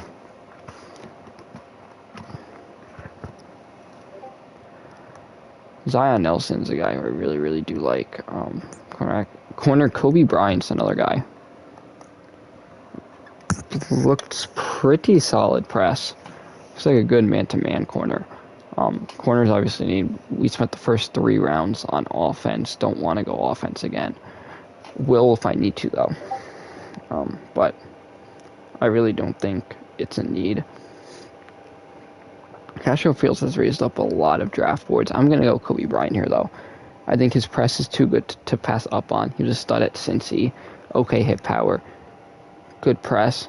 He can last long. Don't know how good of a player he's gonna be. We'll find that out later. Good speed. Would like to see him hopefully be that good. Obviously, no hidden dev. Heading now, pick 15. Zach Pickens from South Carolina just went the defensive tackle there. We are back up. Don't need another wideout. O-line potentially. I feel like running back. Should be the move here. I am high on Brian Robinson, especially after his performance in the Cotton Bowl. Was it Cotton Bowl? Yeah, it was Cotton Bowl. The first round of the college football playoffs. Excellent at breaking tackles. He's going to be 100% a power back. To be the backup to Sony Michel, I think he's going to be fitting well. He's a strong back. Definitely, probably am going to need to add another running back still. We only have 3 active right now. But I think this pick, we're going to kind of focus our ships to defense and more so defensive tackle-wise. We don't have that good of a defensive tackle. John Ridgway is a guy who I do like, but I don't want to go that way. Maybe edge rusher would be an interesting pick here too. The fact that Nolan Smith fell from Georgia is interesting. He's fast coming off the edge, but it doesn't look like he's too good. I mean, his power moves are there.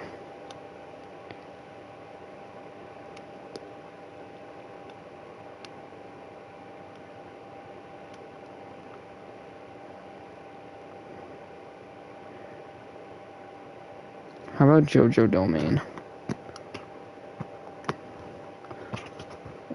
Good tackle. 6'1", 230. He has a really solid tackle. Hopefully that can translate into pass rush. But I think JoJo Domain for pass rush help is going to be very, very important. Devontae Price just goes, do we go defense again? John Ross is still here. He was a guy that I was looking at before. Good hit power, good man coverage, can't get off blocks. He's definitely a cover linebacker, which we do not need. We already have 2 cover linebackers. What's Mike Rose? He went down a lot of people's draft boards. He's a cover linebacker. 6'4", 250, those cover linebackers. Very, very interesting.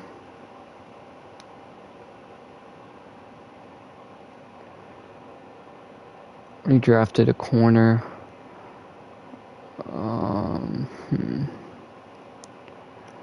Pick here, I think, is maybe another running back.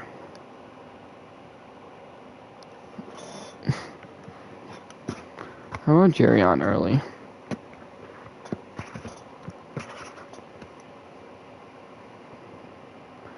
.5'9", 185. At most, he's an elusive back. There's no way he's a power back.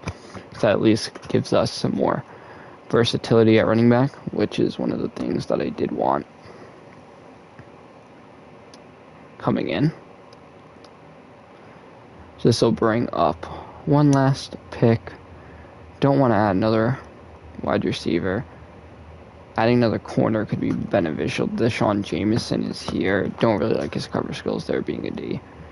I think I want to add another pass rusher. Noah Taylor from Virginia. Good pursuit. Solid block shedding with the C. Not that good play rec or impact block. That block shedding, I think, is good enough for me. 83 speed, 85 excels. So worst comes to worst, he's good at getting off the side with his speed. So that's going to do it for the draft. Spent a lot on running back and pass rush.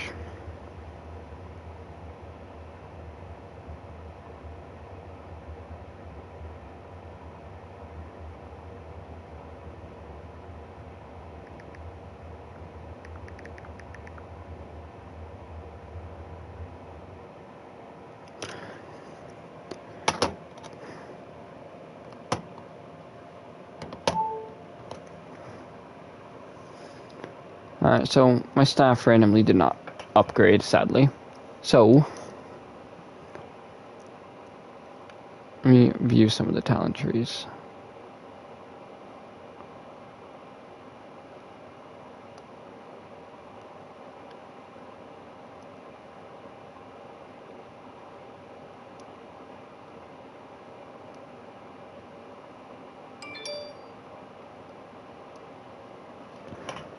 Alright, there you go. So we got that. What's this? The D.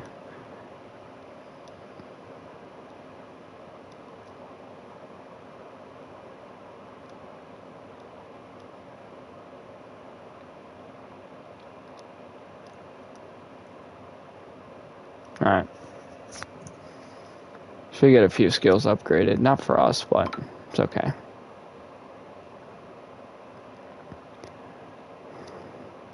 I'm going to look at some of the top rounded guys just to see where we're at in the NFL draft. Kayvon Thibodeau should have hidden dev. Yeah. Hutchinson should have hidden dev. Stingley should have hidden dev. He does. Just making sure I agree with all of these. I'm not going to change any of the quarterbacks just because I understand as to why they are hidden devs. Jameson Williams is a hidden dev. Breece Hall is a hidden dev. Kenneth Walker is a hidden dev. Drake London's hidden. DeMarvin Leal is hidden. I understand as to why some of these players are hidden. So I'm not going to change a guy like Kenny Pickett. Ahmad Gardner is hidden. But I just want to see what some of these other QBs were. Let's see.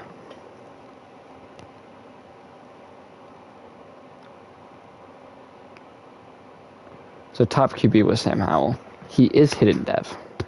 That I agree with, especially because I do know Sam Howell. Obviously, we took Linderbaum at 20, then we traded up for Kevin Pickett. He's already a 73 overall, which is really good. Okay throw power. Accuracies need work. I don't honestly know if I agree with that normal dev, but I'm going to keep it just because I don't want to switch. How is Matt Corral? Matt Corral's also normal dev. That I don't know if I agree with either, but he's behind Brady, so I'm not going to do anything. How about Malik Willis? 69, but hidden. That I agree with just because you really don't know what you're going to get with Malik Willis, but I do think he can be a strong QB. Same thing with Carson Strong. I do think we 100% made the right decision, though, with Kenny Pickett, especially just with the type of role he's expected to fill. So overall, I thought we had a pretty solid draft class from what it seemed. We went and got Tyler Linderbaum, who is going to have hidden dev. He's going to be our starting center this season. Flexed Hennessy out to the left guard. Jaylen Mayfield was traded. We did get Kenny Pickett as well, the quarterback from Pitt. He's going to play behind Pickett. John Mechie III with normal dev. Kind of sucks, but his catching is better than I had expected. He's a good route runner. He's fast. He's coming off an ACL injury, so hopefully he can turn that up. Kobe Bryant, normal dev, 69 overall. His cover skills, though, are not as bad as I thought it was going to be. Potentially a day one starter, depending on how our secondary is. Maybe over Holton Hill in the slot. Brian Robinson, a lot of upside here as the power back. Really, really good carrying. He's going to be the number 2 day one. Really, really good. We did go out and land Jojo Doman. He's going to be more of a run stopper than anything, which I did not expect. I was hoping it would turn into some type of speed rusher. The run stopping ability is not going to be ideal for him. So, in fact, I'm just going to put him as a middle linebacker just because I have a lot of edge rushers that I can flex if needed. He's actually better at the middle linebacker role too, so that's fine. Actually, they might have went down. We did get Jerion Eli, which was one of the more exciting picks in my opinion. I know I didn't seem excited at the time. I don't really know too much about him, but I'm just briefly looking over his stats. I mean, he can kind of catch, isn't ideal at catching, but I mean, he's very, very fast. He can make people miss, at least it seems. Would like to see him grow more as a runner. We'll see what he really turns into. He's going to be more of a depth pick, and then Noah Taylor was not a good selection outside of him being fast off the edge.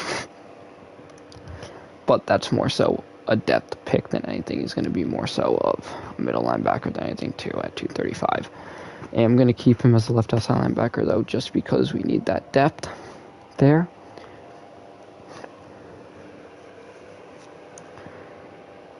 So, with that being said, there are a lot of holes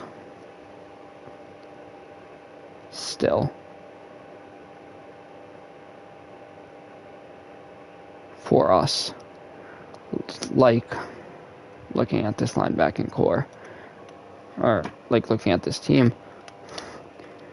Wide receiving is fine, not really fine, but wide receiving is still whole. As for depth purposes, of course, Matt Hennessy got hurt. He'll be back in 2 weeks though, but we need a backup tackle, backup guard, and a backup right guard. Edge rush is fine right now. Yeah, edge rush is fine right now. Corner is fine. Free safety, we have all the depth there. Maybe we looked at a punter as well, if we have the cap. I also don't know how much cap room we have heading into this free agency here. Let's briefly just look at someone. All right, so we have around $2 million. It's not going to do too much for us.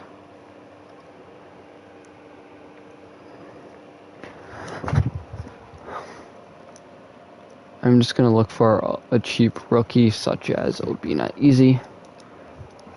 Just a backup tackle. Backup rookie guard.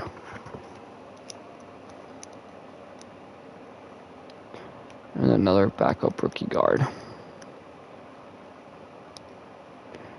That's Bryce Hargrove. Nah, we'll go Chris Paul, because why not? Why not go out and grab a there, and then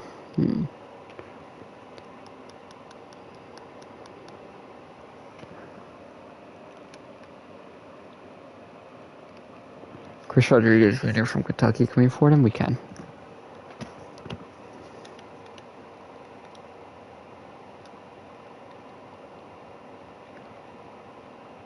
Can we afford Dante Drummond? We can. Wow. Alright, there we go. Kind of finish up a little bit. We're not going to go into anything in preseason. Everything that we see here is going to be regular season. We do have some players to upgrade.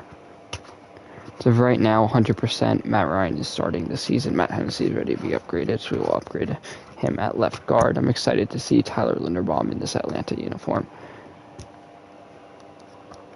After preseason, I will look through some numbers and change some numbers around. I'm not going to worry really about retired numbers. I honestly don't even know if Atlanta has any retired numbers off the top of my head. They probably do. I'm not going to really worry about retired numbers, but I do want to make some people look nice in their unis.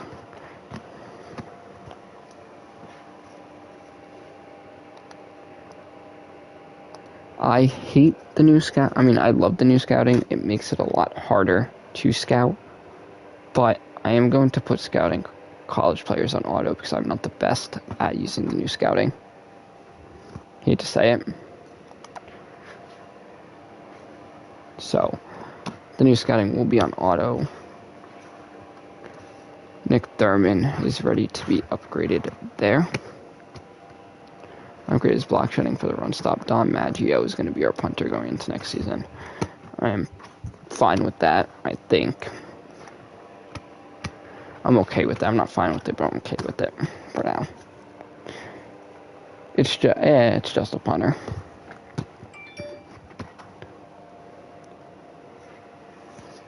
Six players ready to be cut. Tyler Davison is back from injury. Preseason bye week. What do we have here? So we still have Ryan, Kenny Pickett, Dwayne Haskins, and Felipe Franks. Franks is going to be our practice squad QB. As for practice squad running back, it's going to be Caleb Huntley, so the undrafted rookie makes it. 1, 2, 3, 4, 5, 6, 7. I am going to go Drummond over Frank Darby.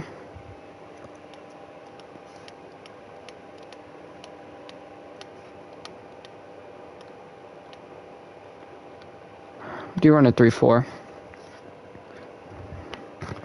Quentin Bell speed rusher there. Find 1, 2, 3, 4, 5, 6, especially when I can get rid of one of these. I think I'm going to go Avery Williams over. I don't want to go Williams or Hall. I'm going to practice squad Hall. I'll roll with Avery Williams just because of the season he put up last year. And then where are we at with cutting? Do we need to make 2 more cuts? All right, now. I want to keep Dwayne Haskins. 1, 2, 3, 4, 5, 6. Ideally, 5 wide receivers make sense. So I'll cut Dante Drummond. 1, 2, 3, 4, 5, 6, 7, 8, 10. We don't need 10 offensive linemen, actually. As you can go practice squad. Actually, screw that. No, we'll cut Beavers. We'll go Ezzy at tackle. And then we'll cut him. We'll go practice squad him. Give me back Ezzy. And then give me back to Ontario Drummond. There you go. We should be good now. Yeah. Alright.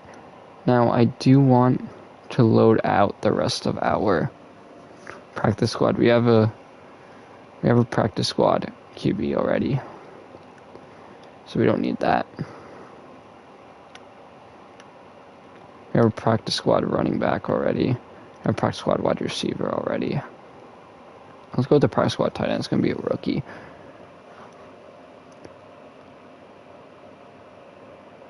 Let's go Akawanu from Maryland. Not him. I do really like Akawanu. I think we have practice squad O-line. Not quite sure. Ben Bredesen, former Giant, we'll bring him on.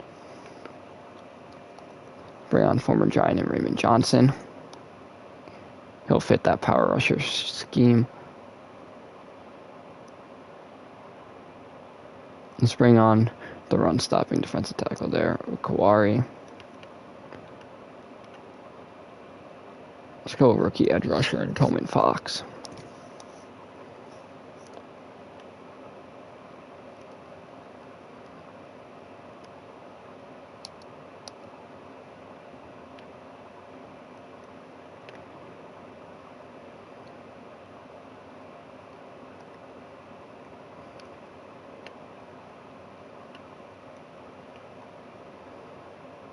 Alright, and that's practice squad right there. There we go.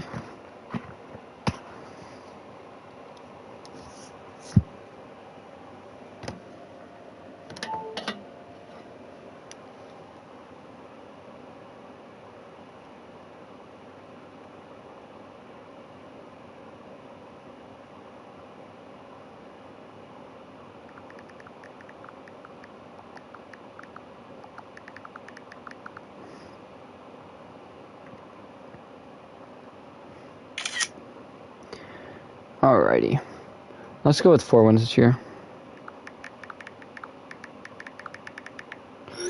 So I'm not quite sure what we should expect as we open up against Philly week 1. Not that good of a team, it seems, but would not count them out. Let's upgrade AJ Tyrell's man-to-man. And before we jump into anything for a game, I do want to set all of the captains and stuff. Tyler Linderbaum, get his agile on this up. He's going to be a big part of this offensive line. I feel like we made the smart decision there. Maybe Sam Howell would have been the right decision. I mean, time will tell if we should have went to QB or if we should have went the offensive line, but I think either way, Tyler Linderbaum was a safe option. But I have to see what type of quarterback Sam Howell turns out to be, and I don't know why, but he went to the Bills. They actually traded up for him. So we'll have to wait and see what type of player he is, depth chart wise. Alright, Matt Ryan getting the start. Sonny Michel, Brian Robinson, Chris Rodriguez there, yep.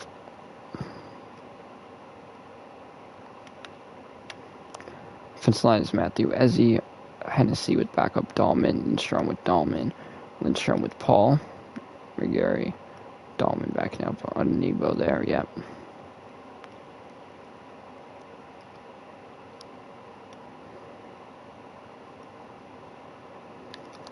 Shelton 1 reps over Davison.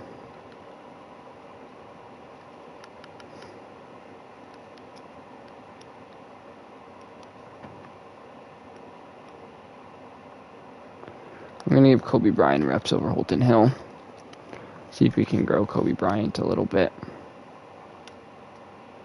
Quick return-wise, Jerry on Ely, and then let's go Ely over Mechie. I don't want to risk Mechie getting hurt.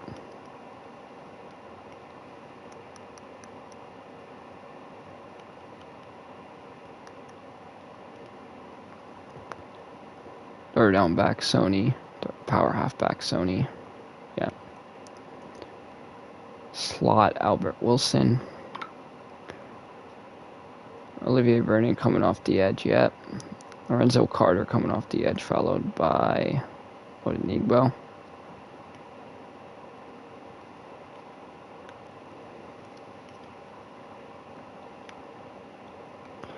Davidson and Jarrett. Slot Kobe Bryant over Holton Hill. And then here's the practice squad. Yep.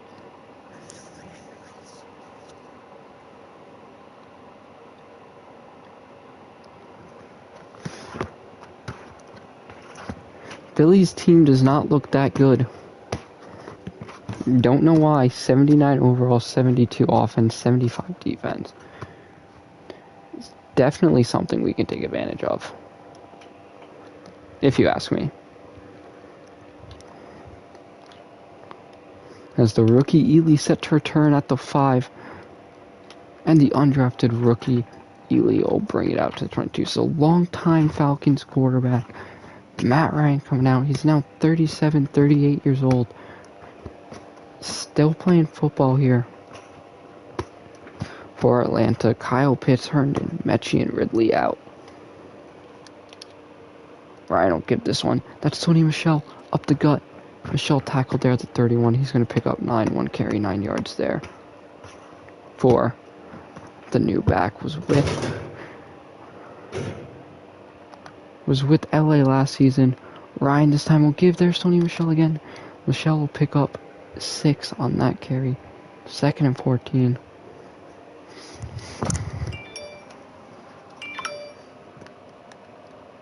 For Matt Ryan. As Kyle Pitts will pick this one up. He's going to pick up 11 on that reception. Kyle Pitts, one catch, 11 yards to start off this year. Matt Ryan 1 for 1 for 11. Ryan also hand this one off. That's Sony Michel. And Sony Michel's going to pick up nothing right back to the line of scrimmage.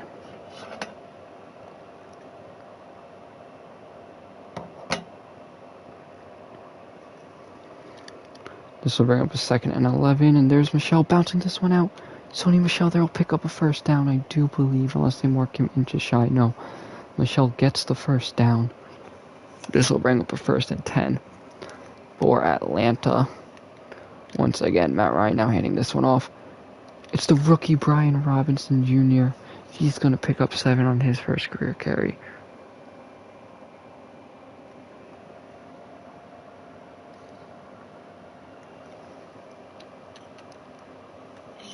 Kyle Pitts now off of play action. Looks, he fires, finds the 2nd round rookie, John Mechie Jr. I don't know if it's Mechie Jr., but John Mechie the third. He makes the catch over the middle as Matt Ryan now hands this one off. That's going to be Sony Michel. He's going to pick up a few. He picks up 5 carries, 30 yards there for Sony. This will bring up 2nd and 14.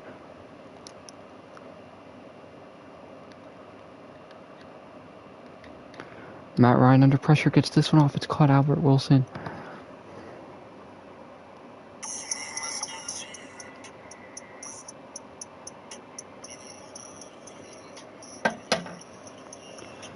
Matt Ryan now on the 3rd and 3 play. Ryan looking back end zone. This one's going to be picked out of bounds though. It's not going to feed in. This will bring up Tyler Bass. So Atlanta's drive in the red zone.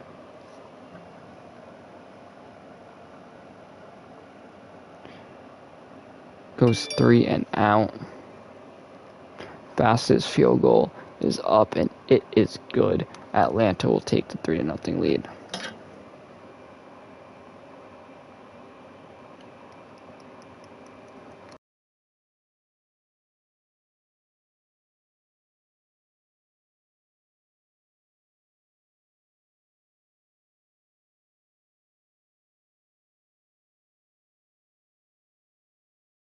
Coming out now is Jalen Hurts. He's going to look over the middle and find Dallas Goedert. The weak point of this Falcons team is the defense.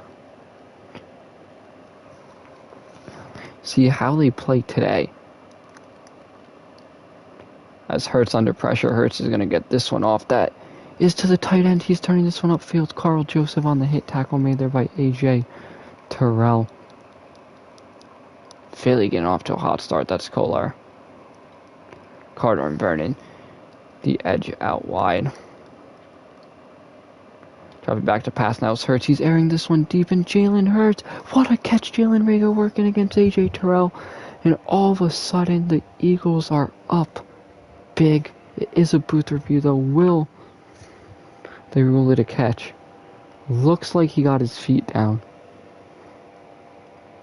The ruling on the field stands. A.J. Tyrell had a great season last season. Starts off this year struggling as, of all people, Jalen Reagor mosses him now. Reagor could be primed for a breakout year. Who knows?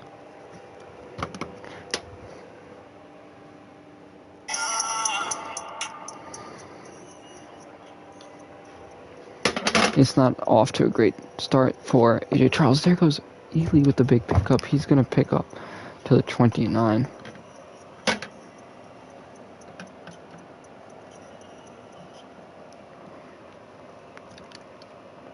Matt Ryan now has this one off. Oh, Michelle's blown up big. Hennessy cannot land the block as well as another. That'll be a loss of 2 there. For Sony Michel bringing up a second and 12. Ryan takes the snap. Ryan on the move. Ryan's going to look. He finds Calvin Ridley. And Ridley's thrown down there at the 33. That's going to be pick up 5. Matt Ryan getting on the move a little bit. This will bring up a 3rd and 6 for this Atlanta offense. Ryan's going to look. He finds Sony Michel, who gets blown up over the top. That's going to be a pickup there. About 13. Bring it up now. 1st and 10. At the 49.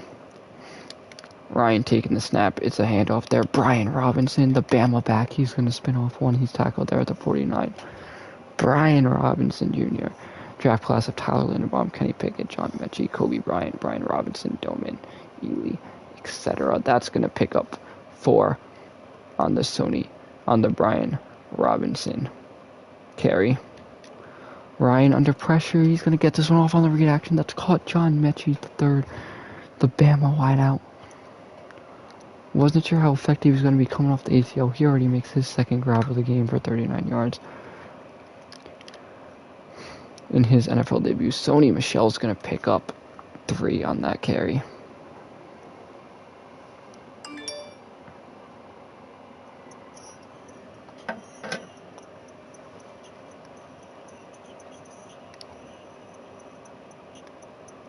Ryan under pressure. Ryan fumbles the ball on the sack. He's going to lose 10, bringing up a 3rd and 16.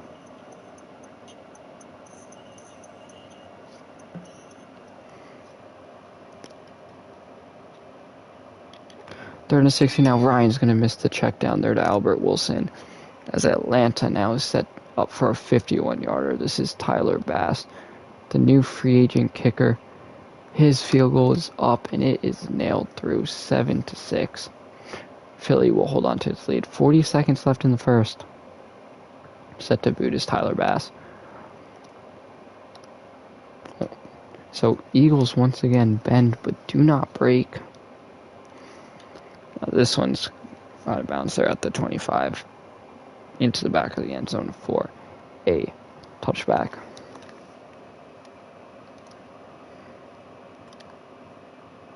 Hurst now handing this one off. Miles Sanders, he's going to get blown up big. That's Carl Joseph, the new free agent signing. Sanders pick up too.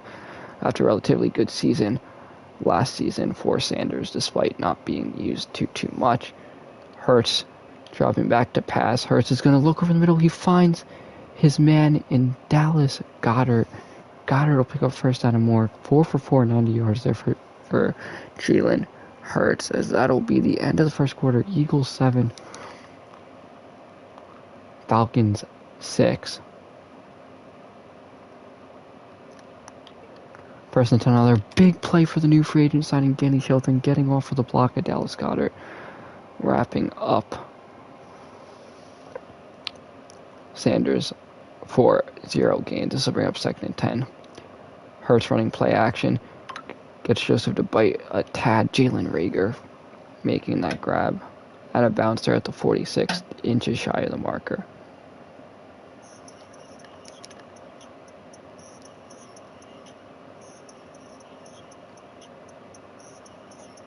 And Hurts under pressure. He's going to get rid of this to Quez Watkins. Will not be successful. This will bring up 4th and inches.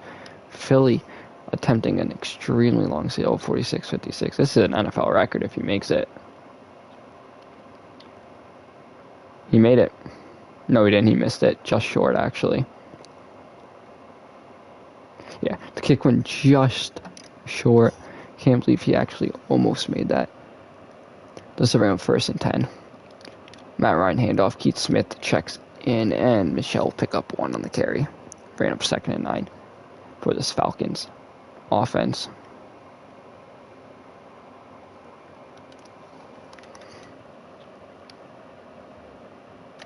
Ryan dropping back. Ryan looking over the top. He finds Calvin Ridley over the top. Ridley dragged down at the 25. That's a pickup of 21. And the Falcons are about to be inside the red zone. Ryan now handing this one off. That's Sony Michel. Michel dragged down there at the 22. That's pickup with 3. 9 carries, 36 yards. For Sony.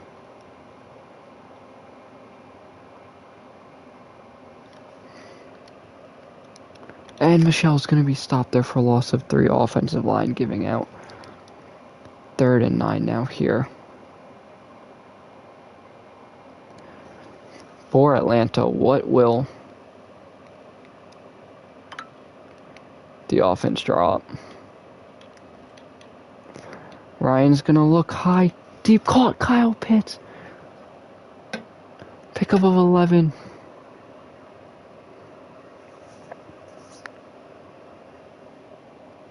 What a throw there by Ryan. Probably should have been picked, but good catch there by Pitts as Sony Michel pick up 3 on the carry.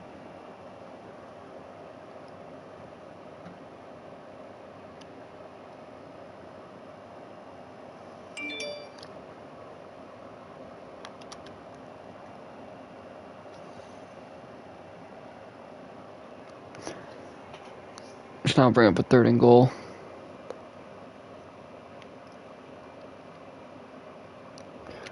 Ryan on the move, he looks, caught, Albert Wilson, touchdown Atlanta. What a throw on the run there by Matt Ryan, finds Albert Wilson wide open over the slot. Tyler Bass's extra point is up, it's knocked through. Atlanta 13, Philly 7.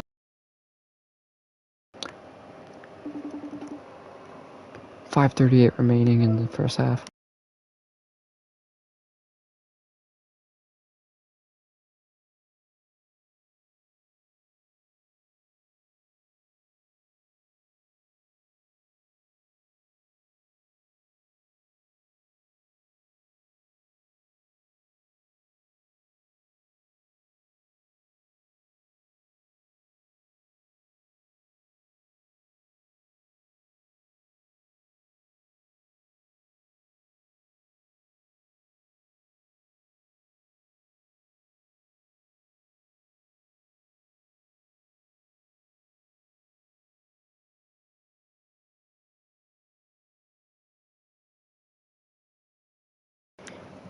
Tyler Davidson with the sack there. Big sack there for Tyler Davidson.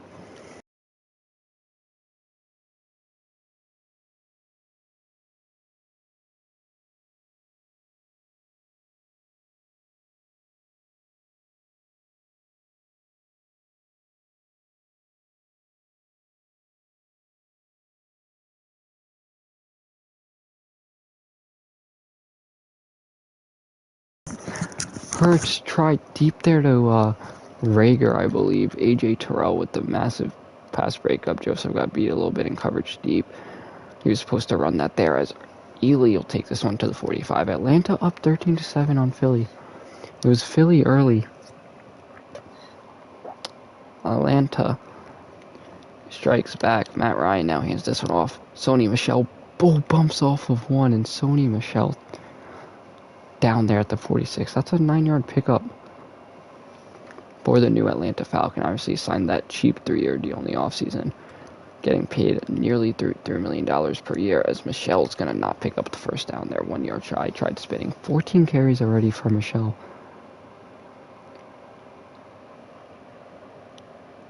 .46 yards. Ryan's going to look. He fires there to Machete. Did Mechie get the first down? Not Machete. Mechie did get the first down. That's going to count as a carry for him. So he was behind the line. but he gets the first down. Bring up a 1st and 10. Matt Ryan now handing this one off. That's Sony Michel picking up 2 on the carry. 15 carries, 48 yards for Sony. This will bring up 2nd and 8 for Atlanta's offense. Ryan's going to look. He finds a wide open tight end. That's Kyle Pitts over the middle. And Pitts on the drag will pick up 13 down at the 26. Big first down there for Kyle Pitts in Atlanta. As Ryan now goes back pistol, he's going to take the snap. That's a Brian Robinson carry. Robinson will spin past 1. He's going to pick up 2. 3 carries, 13 yards for the 3rd-round rookie in his debut. As this will bring up the 2-minute warning before the half. Atlanta 13, Philly 7. Atlanta has the ball on the 24 in scoring range. Matt Ryan now taking the snap. Ryan under pressure. He's going to look. It's going to be tipped, almost picked off of the hands of the rookie. I believe that's the rookie corner for Philly. It was indeed Roger Mcgarry. Almost had his first pick in his first game. Instead, it'll bring up a 3rd and 8. As Ryan will look to the drag route, it's caught. Kyle Pitts, he's going to stiff arm forward for a 1st down. That's a pickup of 9. Antoine Maddox could not bring him down. Kyle Pitts already 4 catches there, 52 yards. He's a big part of this Atlanta offense, and they go right back to him. Kyle Pitts will stiff him off.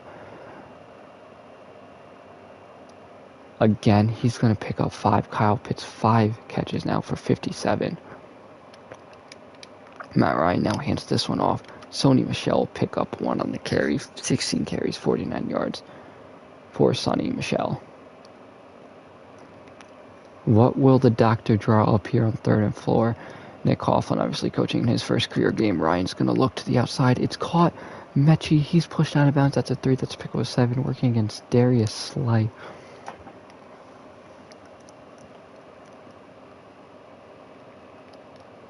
Ryan will hand this one off. That's Sony Michel. He's going to break free. He's into the end zone. 3-yard touchdown there for Sony Michel. He breaks 1 tackle. He's in, and Atlanta with a minute left takes a 20-7 lead.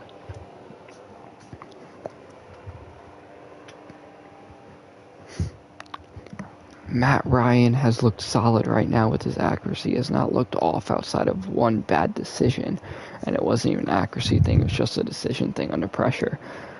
So, wouldn't expect to see Kenny Pickett anytime soon. Wouldn't even expect him to see him. Probably not this year unless Falcons are out of playoffs with Matt Ryan playing hopelessly. Nevertheless, though, right now, 56 seconds, ball to 21 there for Philly. They're going to look. They find Miles Sanders. Sanders will make that catch. He's going to pick up 9. Timeout taken there by Philly.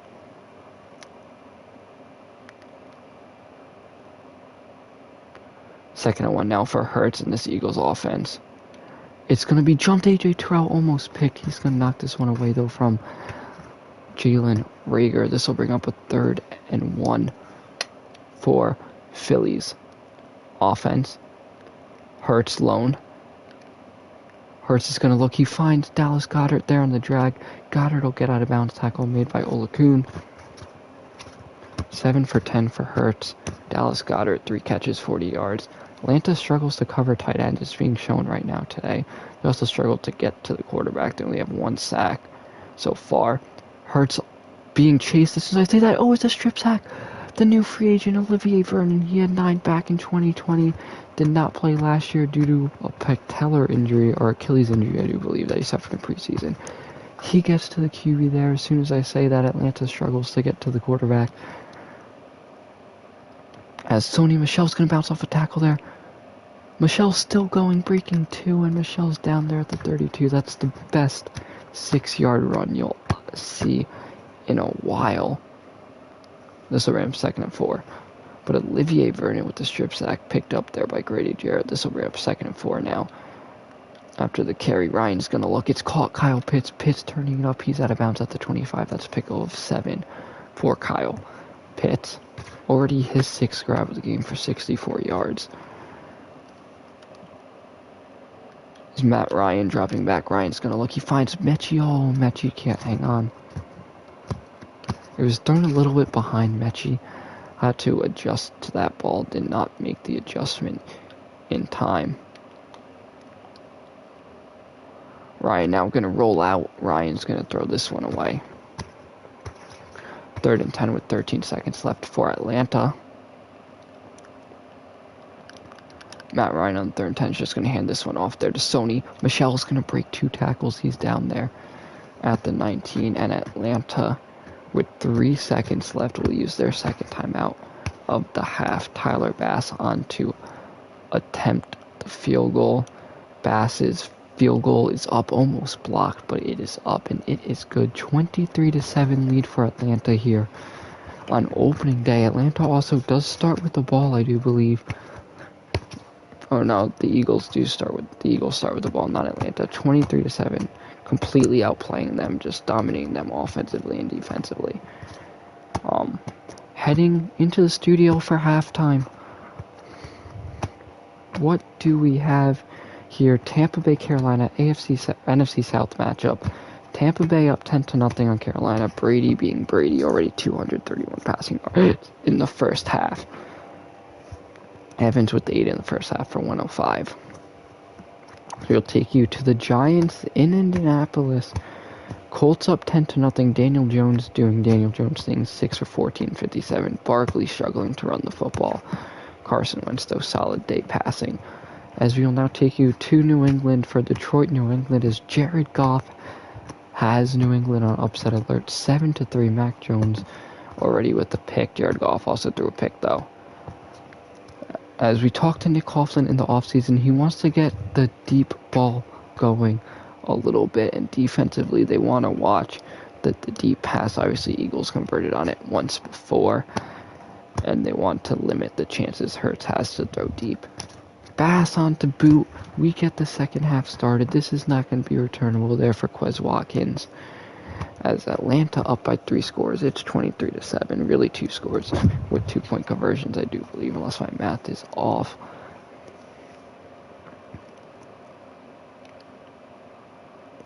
As Hurts looking deep, this will be knocked away. Carl Joseph in the secondary, the new free agent signing, playing in his first game in a Falcon uniform. Or deep, this now is a handoff there. That is Miles Sanders. Jukes around Carl Joseph. Tackle made there by Ola Kuhn. And Dion Jones, I want to say this is around 1st and 10.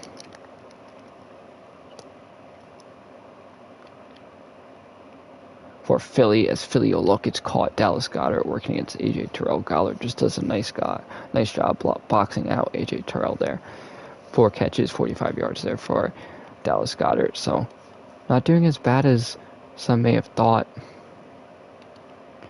As Hurts is going to expand the field deep. That's caught. Devonta Smith, he's in. Touchdown. Nick Coughlin obviously said they want to limit the deep plays. Carl Joseph just gets beat deep. And that's a touchdown for the young receiver, Devonta Smith, his first of the new year. As this is dropped on the interception, it would have been Javon Hawkins. He would have had a chance to bring that back for 2. That interception on 2-point conversion is dropped, as this one is looked to be boot. Ely will have return on it at the 5, as Jayon Ely is going to be brought down there, short of the 25, down at the 21. So 19-yard return. Atlanta's offense, though, has looked extremely good to start. Would not be surprised if it continues here. Sony Michel up the middle. He's going to be brought down there after a 2-yard gain. Atlanta has not had to punt yet. Has 2 tight ends in Herndon and Pitts with Wilson, Ridley, and Michel. This is going to be a throw there to the second tight end. Christopher Herndon will make a 3-yard catch. Matt Ryan 15 for 21, 63, and a touchdown. Obviously, Nick Coughlin is calling this game to Matt Ryan's strength, which is no longer the deep ball. It never really was. But obviously, Ryan older in age. Ryan, though, will find Kyle Pitts on the run there. Didn't set his feet, probably should have. Kyle Pitts, though, with a nice catch over the top. As Pitts now, I believe that's his 7th catch, close to 100. He has 7 catches, 88 yards for the rookie tight end last year, star tight end, Sony Michel there will pick up 1 on the carry. 21 carries, 66 yards for Sony. This will bring up 2nd and 9. For Matt Ryan, and Ryan's going to go down. That is Josh Sweat, his 2nd sack of the game.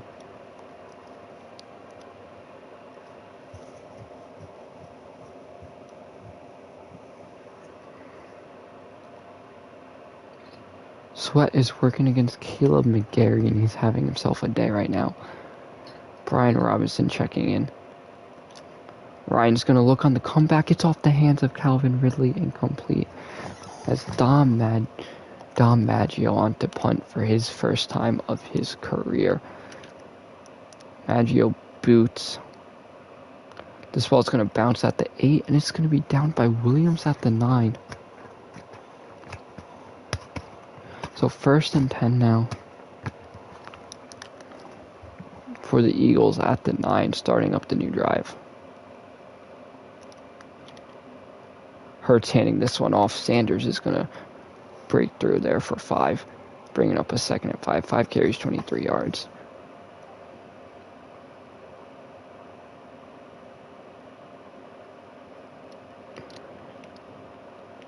Hurts now under pressure. Zoe Carter can't bring him down. Tyler Davison will, though. They will give Lorenzo Carter half a sack.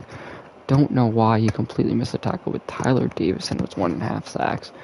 I mean, if he can be that guy, that's going to be big. He can be that inside pass rusher. As this will be a throw to the outside, it's caught. Sanders pushed out of grounds there by Richie Grant. Miles Sanders, though, picking up the 1st down there for Philly.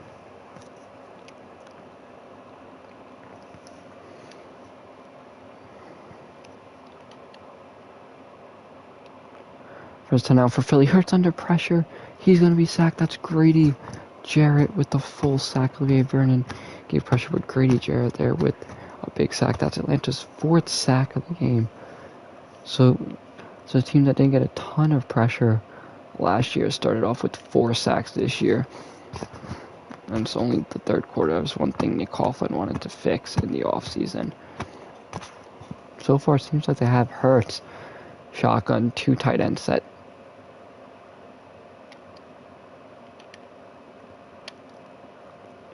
Hurts on now, airing this one deep. Oh, it's tipped. It's caught. Devontae Smith. They knocked the ball out of the tight end straight into Devontae Smith's hand. Right place, right time for Devontae Smith. As Philly now is going to look to make this one a 23-20 game with the extra point.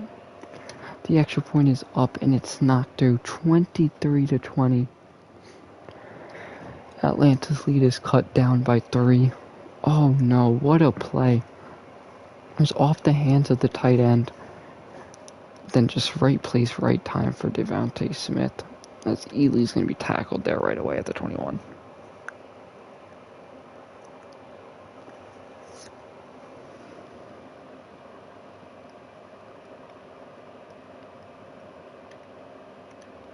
Ryan under pressure. He's going to somehow get rid of this. Mcgarry got beat once again. This will bring up 2nd and 10 for Atlanta. This is a give. Brian Robinson Jr. 4 carries, 20 yards there for the Alabama product. He's going to bring up a 3rd and 3. Michelle out of the backfield. Ryan's going to look. He's going to throw a contested throw there. Kyle Pitts broken up. Thought he had him. As Maggio now set to boot this one away once again from the 27. This is going to be a good punt. Williams will make the tackle right there on Quez Watkins at the 24. 3:03 remaining in the 3rd. It's been all Philly here in the 2nd half.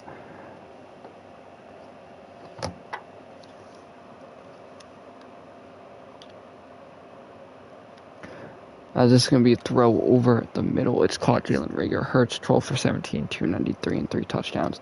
Obviously, we knew secondary was going to be an issue for Atlanta. Not the strongest secondary in the world. And it's being shown here today. Hurts will fake the handoff there. Dion Jones with the big tackle there on Miles Sanders. 6 carries, 23 yards for Miles Sanders for 2nd and 10 now.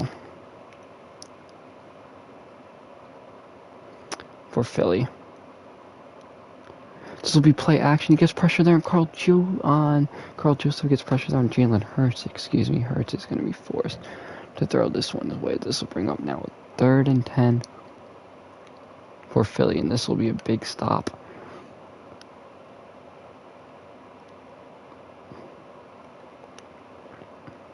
If you can get off the field if you're Atlanta.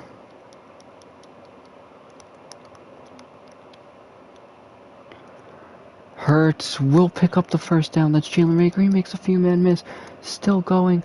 He's finally brought down there by Kobe Bryant at the 28. 13 for 19. Over 300 yards passing there for Hurts. And a first down. Just not a good play there.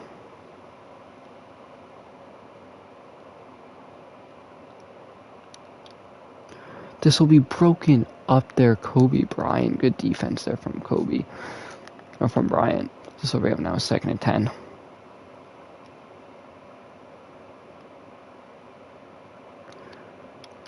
Hurts under pressure gets rid of this to Dallas Goedert. Overthrows Dallas Goedert though by a little. This will bring up now 3rd and 10 for Atlanta. Hurts shotgun. Hurts dropping back. He looks. It's caught. Jalen Rager working against AJ Tyrell. Tyrell with good pursuit on that. Just a better catch there by Rager.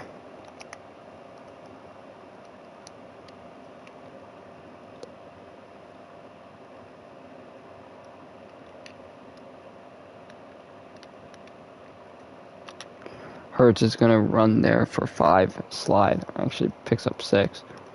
First carry of the day for Hurts. 6 yards. This is Ram now 2nd and 4.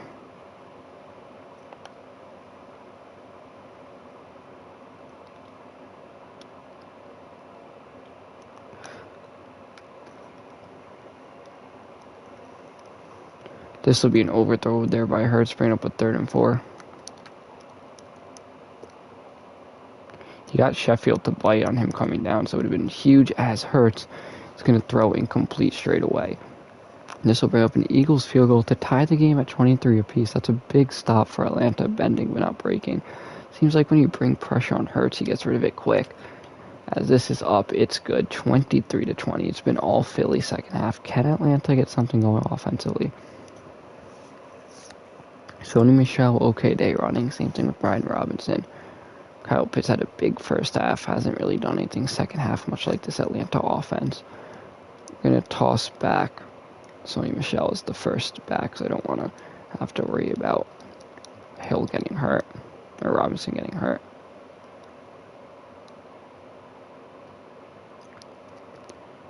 First 10 out for Atlanta. Ryan gives this one. That's Sony Michel. He's going to squeeze through the hole there for 5. 22 carries, 71 yards. And a touchdown there for him. Ryan under pressure. Matt Ryan's going to be able to get this one away. 16-25, 187, and touchdown. I'm surprised how Matt Ryan still has the movement in him. As Ryan's going to get this one off. It's caught. Christopher Herndon first down there. He's going to pick up 7. The former Jet and Viking tight end. 3 tight ends set now with Pitts, Herndon, and Ain. This will be a handoff there. Sony Michel's going to stiff arm forward. He's going to pick up 10. I don't know if he crossed the line. He did. That'll be a 1st and 10 now for Sony Michel coming into the game now. Is the rookie, the undrafted rookie in Ely. Actually, Ely was picked. He's going to pick up 1 carry there for 3 yards. This ramp now is 2nd and 7 for Atlanta. Ryan dropping back. Ryan's going to fire. He finds Kyle Pitts there on the run. Pitts turning this upfield. Pitts is hit hard over the middle.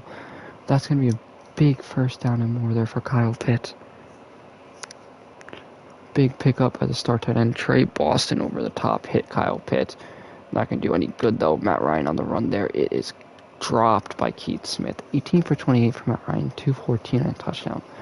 Solid day throwing. I mean, most of his throws have been on target.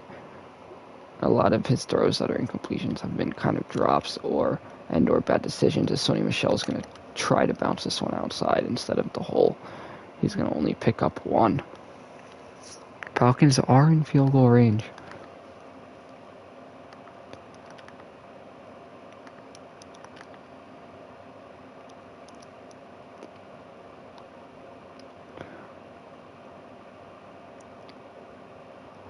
Right now, under pressure, he's going to be hit after a pickup of 3. This is a ramp now, 4th and 6. Tyler Bass on to attempt about a 43-yarder. Bass's kick is up. It's nailed through. 26-23. Atlanta leads over Philly. Can this defense get one last stop? Maybe 2 more stops in them, but can they at least get one more stop against Philly right now? And then it's up to the offense. 6:16 to go. Quez Watkins on the return. That's a big tackle. That's a big special teams tackle there by Sean Chandler. He stepped in to the starting safety role last year with Carolina. Had 45 total tackles. That's a big tackle there for Sean Chandler. Special teams down in them at the 19. Hurts dropping back. Hurts gonna throw, fires, caught. Dallas Goedert, Dion Jones on coverage, couldn't not get free. Olakun on the tackle there. This is around now 2nd and 3.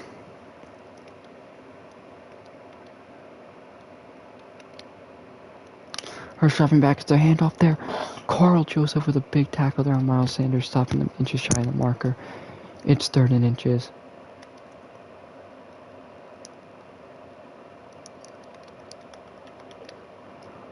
This was a quick look there. It's caught. Dallas Goedert out of bounds there at the 34. 5:08 remaining in the quarter and ticking.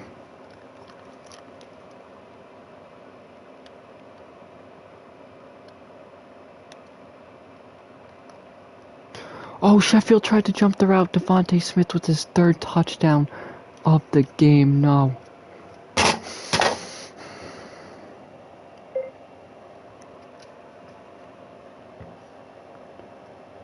Devonta Smith has tore apart this Falcons defense right now. Number 2 wide receiver, or technically the Eagles number 1. He's going up there against Sheffield. And I mean, he just tore apart this Atlanta defense. Matt Ryan, this offense now is going to have 4 minutes, 35 seconds to go down the field. Down by 4. Matt Ryan's done it a lot in his career before. He started to struggle in the second half. Philly has kind of held them in the second half here. Matt Ryan will hand this one off. Sony Michel with a little bit of a hole. He's going to pick up 5. 25 carries, 87 yards, and a touchdown there for Sony Michel.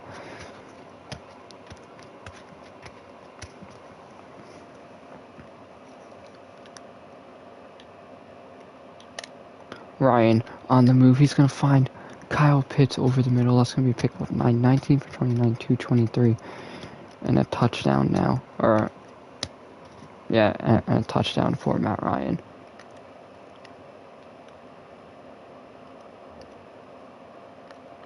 Ryan under pressure. He's going to spin out, throw this one away. 3 minutes, 30 seconds.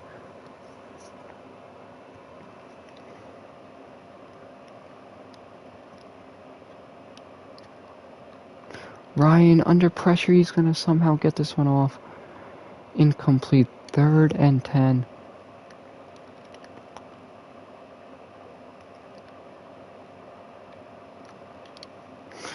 They're going to look, check down, fires. Michelle, I think, is 1 yard shy of the marker.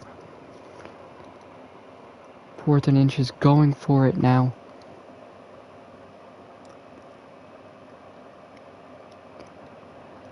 Into offense. Ryan on the move. It's thrown to Ridley. Incomplete. Broken up. That's going to be a big stop there for Philly. Can Atlanta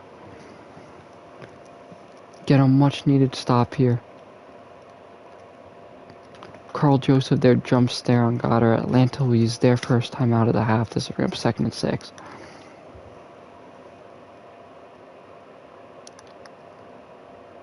Sanders right up the gut. That's going to be a rushing touchdown there for Philly. Problem with not having 2 strong nose tackles. Dominated up front. Sanders won the run. This is going to be a 37-26 ball game. If you're an Eagles fan, you have to be happy with this performance. Started off slow in the first half, second half took over. I mean, Jalen Hurts, amazing game. And then if you're an Atlanta fan, you have to be worried about this defense. And I mean, even the offense, too. Offense completely disappeared in the second half, putting up 3 points. Barely moving the football.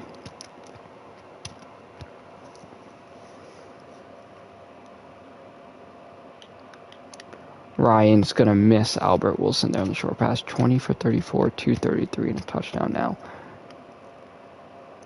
for Matt Ryan.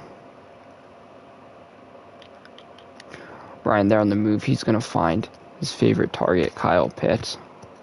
No surprise there.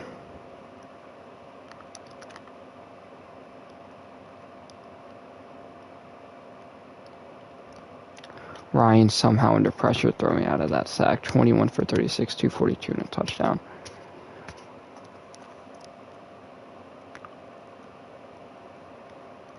When you're to gain out for Atlanta, they go for it. I don't think Michelle got there. They did not. That's a turnover there. Devontae Smith has 3 catches for 201 and 3 touchdowns. Send back to the offense. Won't even get the ball back. 37-26 win for Philly. What a day for Jalen Hurts. 18 for 28, 429, 4 touchdowns. No interceptions for Hurts. Obviously, no Devontae Smith's numbers. Looking at our team, Matt Ryan, 21 for 36, 242, and a touchdown. Sony Michel, 26 for 87 and a rushing touchdown. Brian Robinson, 4 for 20. Jerrion Ely, 1 for 3. Mechie, 1 for 1. Matt Ryan, 1 for 3. Kyle Pitts caught 10 passes for 127 yards there, no touchdowns. John Mechie in his debut, 3 for 46. Herndon, 2 for 9. Calvin Ridley in his return, 2 for 27. Wilson, 2 for 7 in the lone receiving touchdown. Michelle, 2 for 26. Smith and A.J. Tyrell, each with a drop. Blocking-wise, Mcgarry allowed 2 sacks, not looking too good there. Carl Joseph with 10 total tackles. Tyler Davison with 2 tackles for a loss, 1.5 sacks there for Davison, 1 for Jarrett, 1 for Olivier Vernon, half sack there for Lorenzo Carter. No interceptions. Bass perfect, 4 for 4. Hitting a 51-yarder. Dom Maggio went to 2 times for 104, downing 1 inside the 20. Jerrion Early, okay return game, not the best. I'll give you guys one more game before we hop off here. So I had a lot of fun with that first game. I think the fact that we had the good start on offense and defense, and then Eagles completely took over. This next game is going to be a lot harder, to say the least. I mean, Kyler Murray, starting guy. Looking at it, with Kyler Murray being able to make plays with both his arm and his leg, it must be tough to devise a game plan. Definitely want to negotiate the scrambling. No, Kyler Murray can take off, and I definitely think us having the speed of our linebackers is definitely going to help. As for the upgrades, we have Kyle Pitts. Obviously had that big game. I do want to upgrade his possession, help him fit the scheme a little bit. This is going to help him with his blocking as well. I mean, he's already Superstar X Factor. He's already a stud.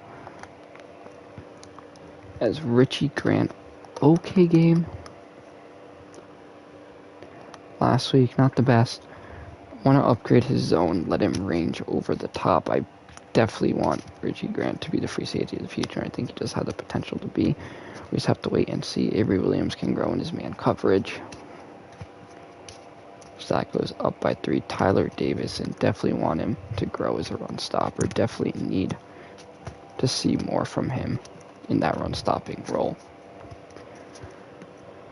Arizona's definitely going to be a tough game. It's definitely going to be hard to bring down Kyler Murray. Once again, it is another home game. We'll skip. Don't want to watch this coming out. As Atlanta will start with the ball. Believe that's Prater. Don't even know. Maybe it's Gonzalez. Don't know who's kicking. That's kicking off. Ely will call for a fair catch. So ball at the 25 for Atlanta to start. 10 minutes to go in the first quarter.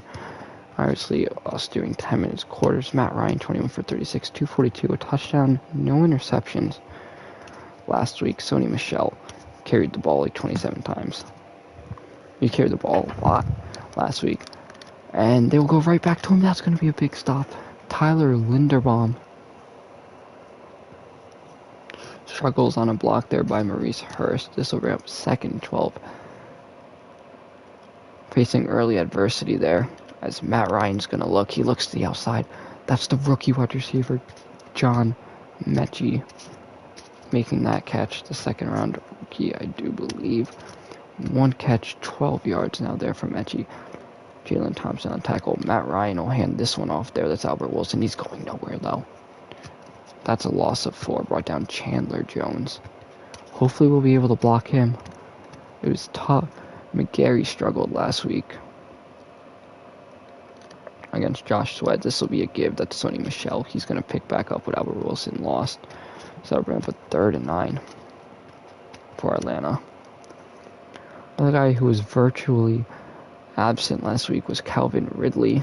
As Ryan will look, he's going to fire. Finds his star tight end in Kyle Pitts.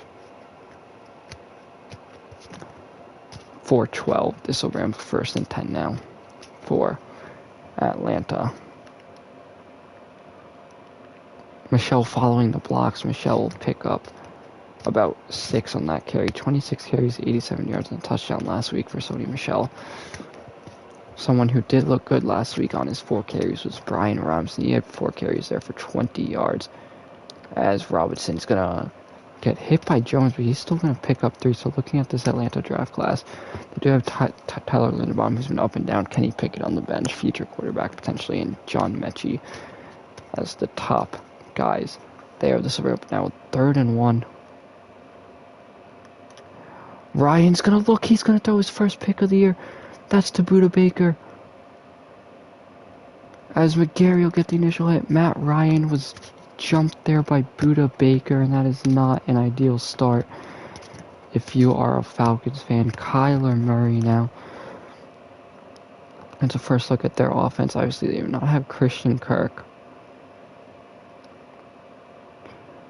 This one is pitched outside to Philip Dorsett. Sean Chandler looks like he's getting safety rolled there for the injury to Richie Grant. I believe Grant's out for the game. He got hurt in practice, so Sean Chandler got the starting role out there in Carolina for a few games, and now get the starting role here. And he's going to start there with a good tackle on Rondell Moore. Wide open, though. Rondell Moore over the middle.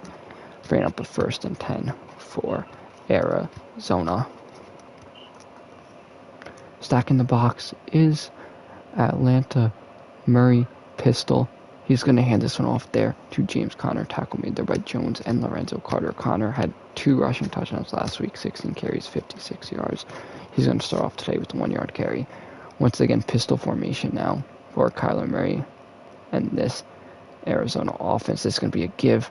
James Conner, tackle made there by Carl Joseph, mainly Sean Chandler on the tackle. But they will credit it to Carl Joseph. 3rd and 2 now. James Conner's going absolutely nowhere. That's Lorenzo Carter on the tackle, losing 1 or 2. This will bring up a 4th and 4 for Atlanta. The field goal, basically an extra point, but the field goal is up, and it is good. 3-0. Arizona leads. That's Robbie Gould.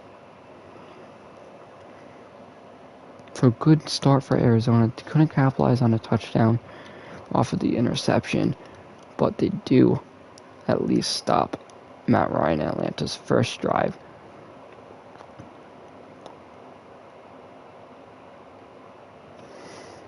As Atlanta will go back to the run game, that's Sony Michel. And Michel there will pick up 6 down at the 31. 4 carries, 14 yards for Mr. Sony Michel. Matt Ryan handing this one off once again there to Sony Michel. He's going to be down there at the 40. That's pick up 9. 5 carries, 22 yards. As Michel looking to get going here early.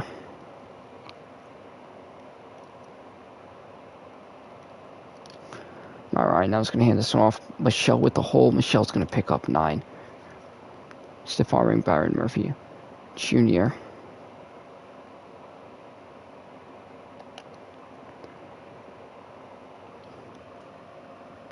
Second and 1 now. Ryan's going to look on the drag. It's caught. Kyle Pitts out of bounds at the 43. J.J. Watt a little bit shaken up on the play. He got up slow. Arizona's going to challenge. With the ruling on the field is going to be upheld, though, so Arizona will lose a timeout. Kyle Pitts.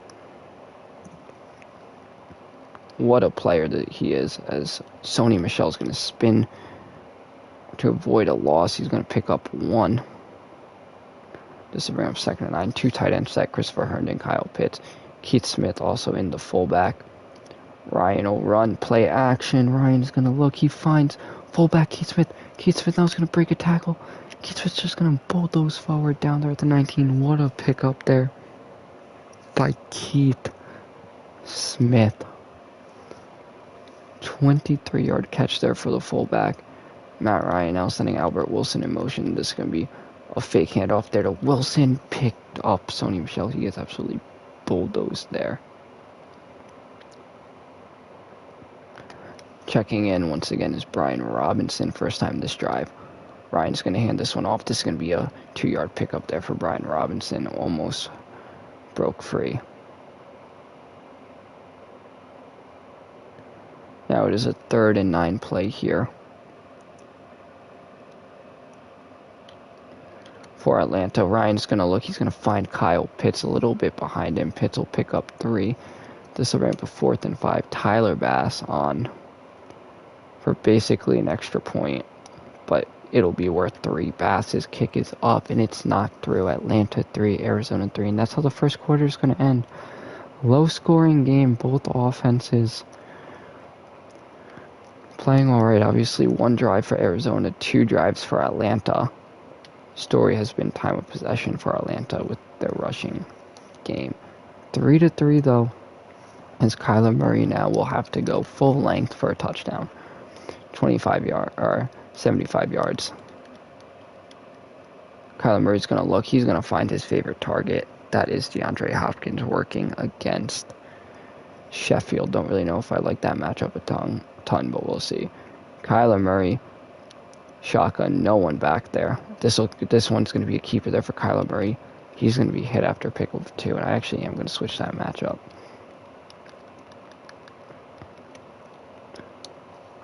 Tyrell on Hopkins.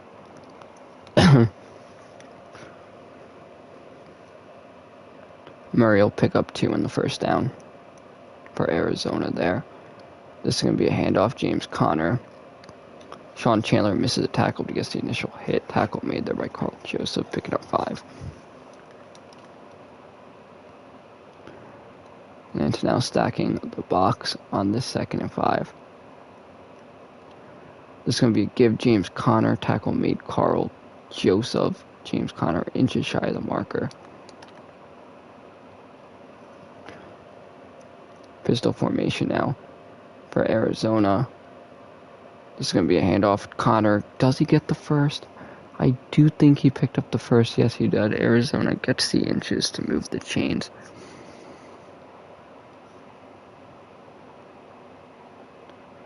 First and 10 now for Arizona. Oh, I bit on the Kyler Murray play. Touchdown, Zach Ertz. I came down with Chandler. That was my fault, losing track of my coverage, and Zach Ertz over the top. So Sean Chandler bites on Kyler Murray, starting to scramble. It comes down. Didn't need to. There were linebackers there. Kyler Murray reads that, hits Zach Ertz over the top for the easy touchdown. Jerion Ely now to return. He's going to take this one to the 26. 7:15 remaining in the first half.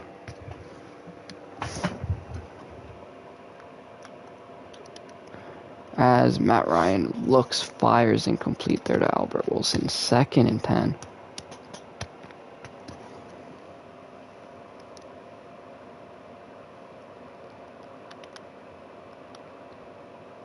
We're now handing this one off. Sony Michel is going to pick up 6. 9 carries, 38 yards for Sony. This will ramp a 3rd and 4 now.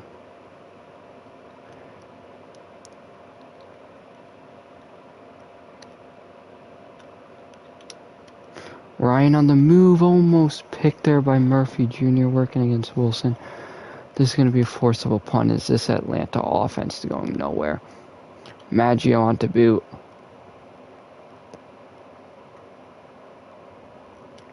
As this will be tackle made there at the 18.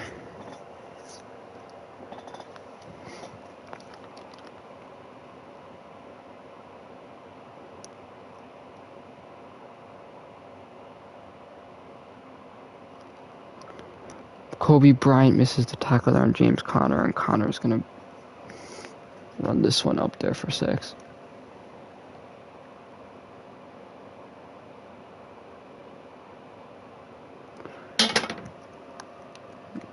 Hopkins spinning, tackle made there, Kobe Bryant.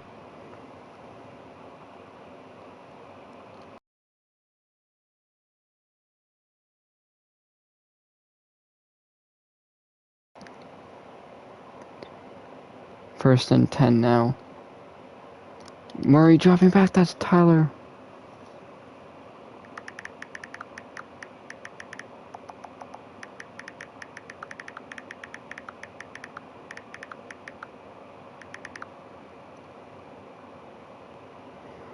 Tyler Davison with the big sack there on Kyler Murray.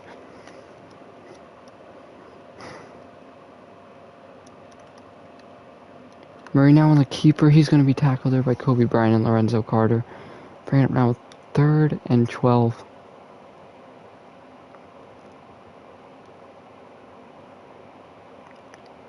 This Cardinals offense. They're going to look Sheffield. Believe he got inches shy. Yes, he did. This is going to be a punt now for the Cardinals, unless it's a fake. Nope, it is a punt. Ely is going to have some room to return. Let's cheer on Ely. He's going to pick up maybe like 4. Not a ton. So 10-3, 3:49 remaining for Atlanta. They finally moved the ball down the field. They find John Mechie there. That's going to be a first down for the Alabama rookie. Actually, inches shy of the marker. Ryan almost picked. That was a bad decision. Try to force it there to Calvin Ridley. 3rd and inches now. Ryan's going to hand this one off. That's Sony Michel. He's going to pick up too.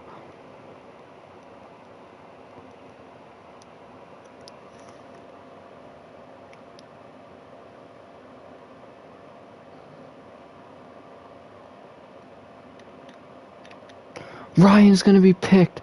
That's a bad decision. Thompson, end zone, pick 6, Arizona.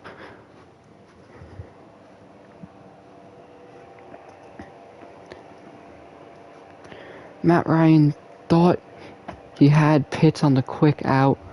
Thompson decided he did not, as Thompson there, Jalen Thompson with the pick 6. And all of a sudden, it's 17-3. 2 mistakes by Matt Ryan has led to 10 points. Ely there will return it to the 22. 2:50 remaining. Matt Ryan will be coming back out once again for Atlanta.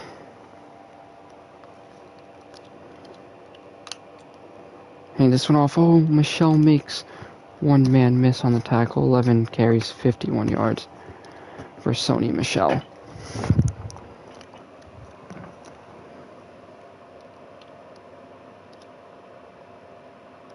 Ryan now on the move. He's going to look. He finds Kyle Pitts there on the move, and Pitts is out of bounds there at the 45, the star tight end.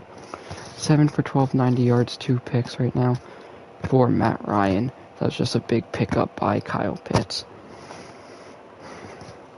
Arizona so far has done a relatively good job at limiting Kyle Pitts' play.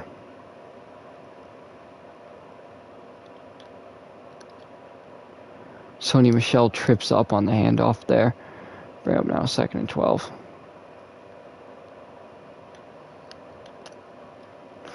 Ryan, they'll hit Pitts on the comeback. Pitts is down there at the 25, 8 for 13, 112, 2 interceptions. Kyle Pitts, though, starting to get hot a little bit. Ryan there, look, he finds Kyle Pitts.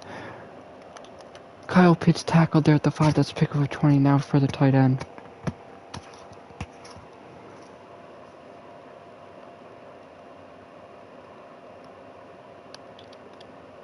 Ryan almost picked there off of the tip. 2nd and goal.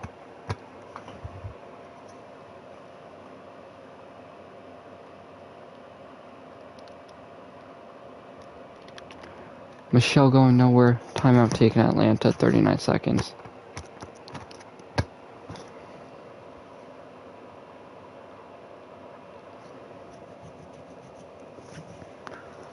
Ball at the 7.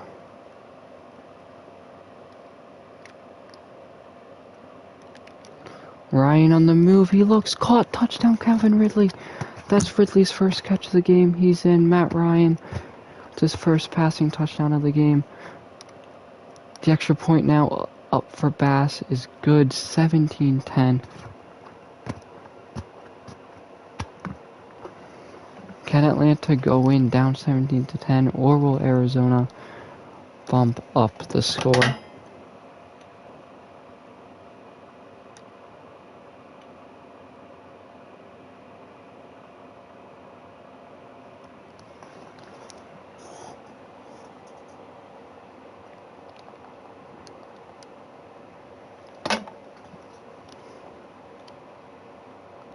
We're now setting up a screen there to James Conner. He is tackled now there at the 36.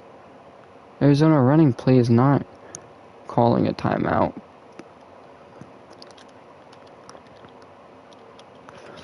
Taking a shot deep now to Rondell Moore. That's Sheffield knocking this one away. Good pass deflection there by Sheffield. Murray's first incompletion.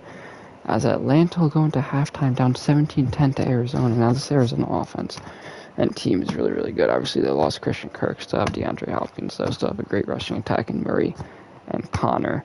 And just 2 mistakes by Matt Ryan has really cost the team 10 points. Otherwise, it should be a much higher score. Taking out of Kansas City and Houston. Kansas City's up 10-7 on Houston. Deshaun Watson is back after his allegations went bye-bye. Cooks with the receiving touchdown. Cleveland, Baltimore, and Baltimore, Maryland. Cleveland is up 14-0 on Baltimore. Baker Mayfield and Nick Chubb having them a day, as well as Jarvis Landry already. Lamar Jackson for 8:35. Detroit, Minnesota, NFC North matchup. Vikings up 14-7 early. As Nick Coughlin said, they want to get the deep ball going. Obviously, Marion doesn't like long. And defensively, they want to watch the deep pass because that is where they got them the last 2 weeks. Obviously, this back end of the secondary and Carl Joseph and Richie Grant is not that good at cover skills. I mean, the secondary in general for Atlanta really is not all that great. 17-10 now. Score Sean Chandler, obviously playing in place for the injured safety Richie Grant. That's going to be a big tackle there by Grady Jarrett and Olivier Vernon. Bring it up now 2nd and 10 for Arizona. Murray dropping back. Murray running around. He's going to somehow escape. He finds McBride on the catch. This will bring up a 3rd and 4.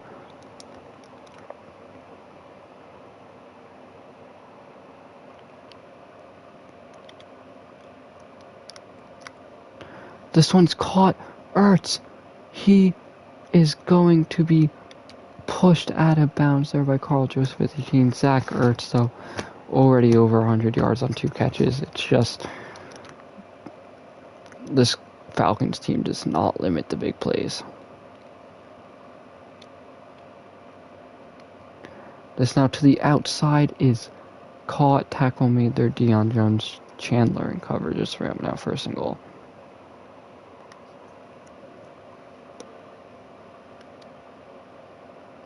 First and 10, touchdown, DeAndre Hopkins. Beats his man to the outside, and Arizona will go up 24-10 over Atlanta.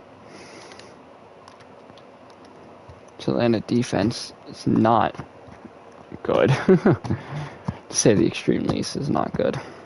Outside linebacking core.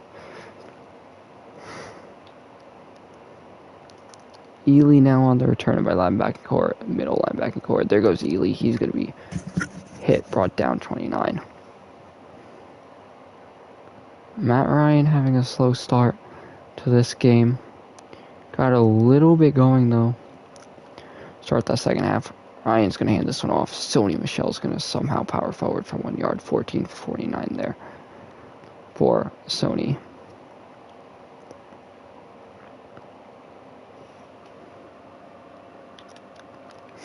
Ryan there will look. It's caught John Mechie there.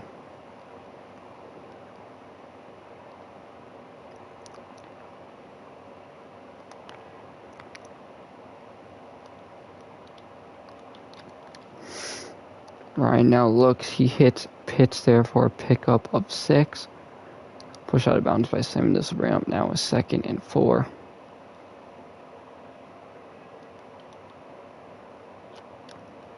Ryan's going to look outside. It's caught John Mechie again. That's a pickup of 5. Mechie now with 4 catches there for 44 yards. Ryan pulling a bunch of players. There's Sony Michel. He's going to pick up 11.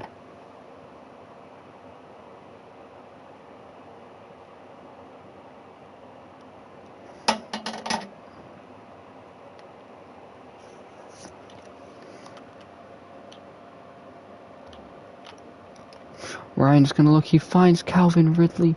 Ridley brought down at the 10. That's pick up of 22. Good job there by Matt Ryan standing in the pocket.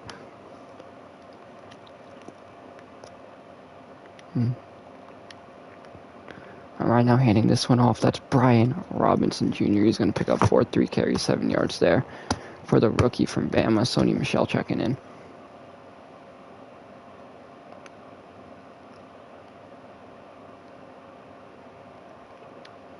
Ryan there's going to look. It's caught. Pitts picking up 2 on the reception. Marcus Golden there on the tackle.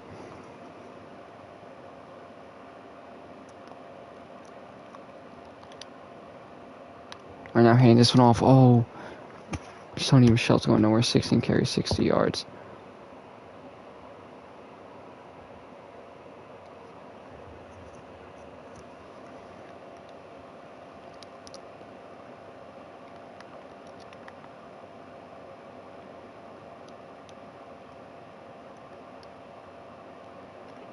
Ryan on the move. Ryan's picked off for a 3rd time. That's Byron Murphy. Tried to find Wilson. That he was picked off.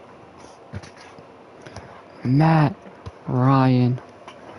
2 touchdowns, 3 picks on the year. Not looking good. Matt Ryan as they will look across the middle. This one is caught. Rondell Moore. Tackle made there by Chandler and Tyrell.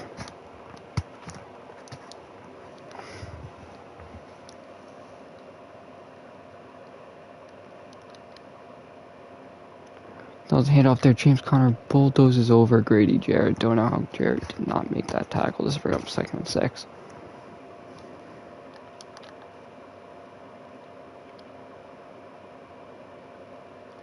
Big hit there. Carl Joseph laying it down on James Conner. 3rd and 3.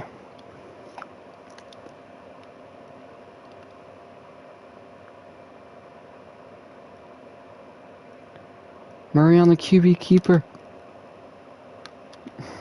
He's going to be hit hard there by Sheffield. Murray, though, 3 carries, 20 yards. Big read option set up there by Kyler.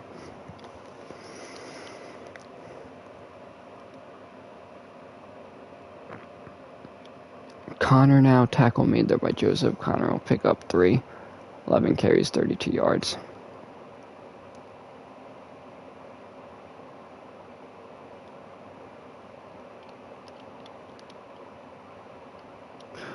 This pass is broken up there by Sheffield once again.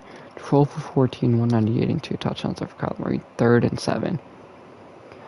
Can Atlanta get off the field?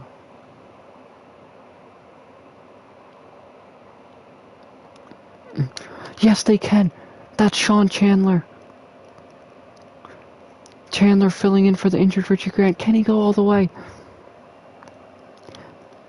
Yes, he can. Sean Chandler, pick 6. The depth safety filling in for the injured Richie Grant. Kyler Murray overthrew his wide receiver. Chandler able to jump on the ball. Gets past the second half. And Atlanta cuts Arizona's lead down to 7, 24-17. If the offense can't do it, Matt Ryan obviously struggling, then the defense can. They get a big stop when it's needed. Now they need another defensive stop. What a pick 6 there by Sean Chandler.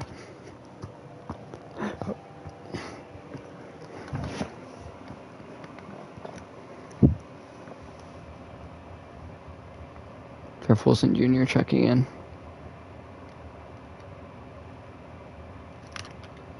Kyler Murray's going to slide, picking up 6 there. 4 carries, 26 yards. For Kyler.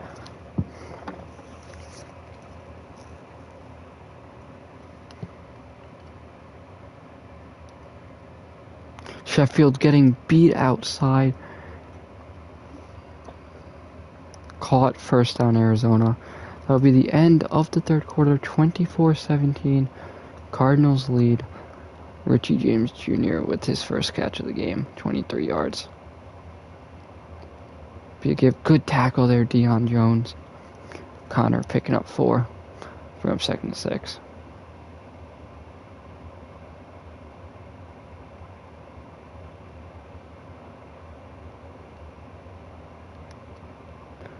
Run is caught. Working in his Kobe Bryant there was Philip Dorsett. He's going to make his 3rd catch of the game there for 20 yards.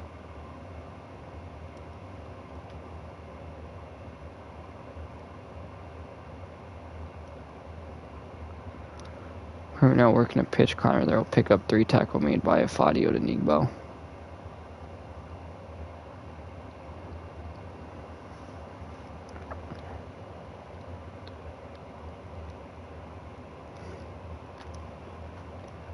Sheffield with the tackle now on the fullback. He's going to pick up a few. 3rd and 4, that's Gabe Nabers.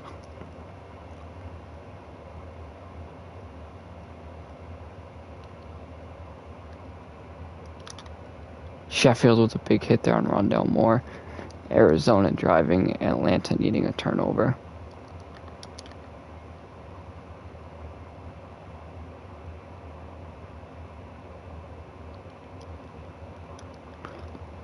Chandler misses a tackle there. Connor brought down there by Sheffield, picking up 9. 2nd and 1.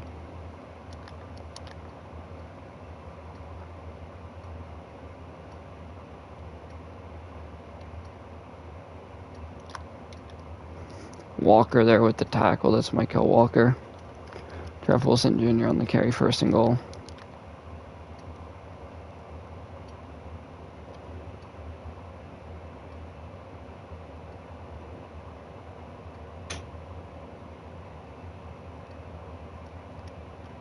Incomplete intended there for Philip Dorsett. So we're up 2nd and goal.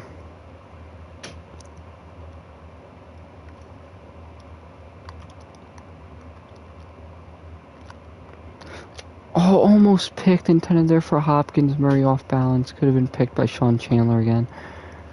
This will bring up a 3rd and goal.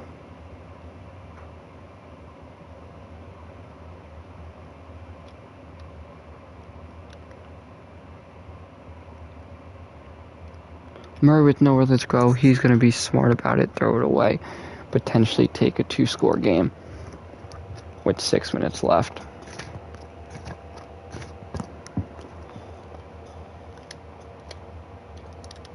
Kick is up and it is good. 27-17. Arizona leads.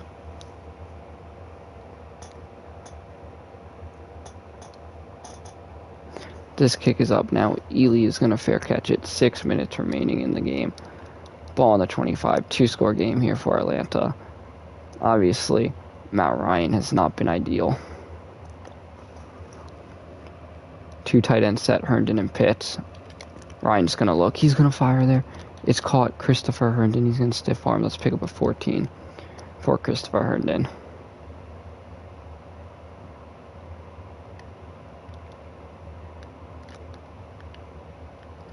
Ryan, though, look, he fires on a quick out route, caught Calvin Ridley. Sony Michel lining up at QB with Brian Robinson in. This is going to be a read option. Wildcat keeper there, Sony Michel brought down. Now they're at the 28.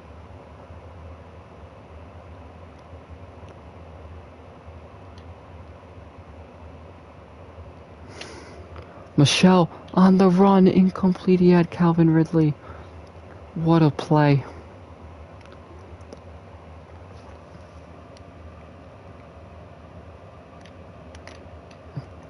Ryan looking over the top. Calvin Ridley deep, knocked away, double coverage. He had him, just underthrew him. Not really even an underthrow. Just good progression. Matt Ryan's going to throw a beautiful throw there. Kyle Pitts hurdles over one, and Kyle Pitts is in for his first receiving touchdown of the season. It took him a lot of games to get one last year, and then had two in the last. Kyle Pitts already starts off with one. That's a good throw to the corner there by Matt Ryan. Caught Kyle Pitts. 4:33 to go in this ball game, and we have a game. Bass's extra point is up. It's knocked through 27-24. Ryan now with 3 touchdowns on the year, 3 interceptions, so even ratio right now.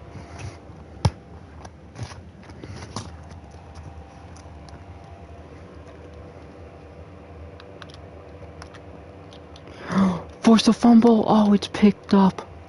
What a save by Gabe Nabers. That ball was loose. Atlanta couldn't pounce on it. That would have been a big turnover for us, and now they'll need another big stop here.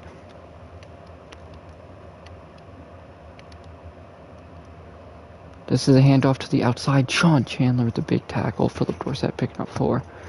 Chandler, though, able to hold on to the tackle there. He's kind of struggled today, tackling-wise.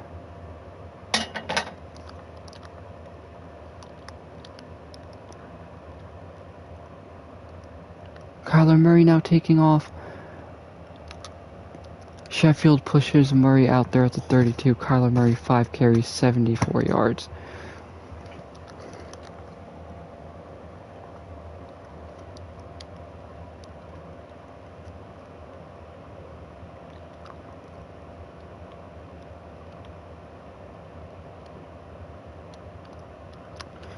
This pass caught DeAndre Hopkins. All Atlanta has to do is hold Arizona to a field goal. If they can do that, there is a chance with Matt Ryan. Bell giving Murray chase, incomplete, thrown away by Kyler. This will bring up a 3rd and 2.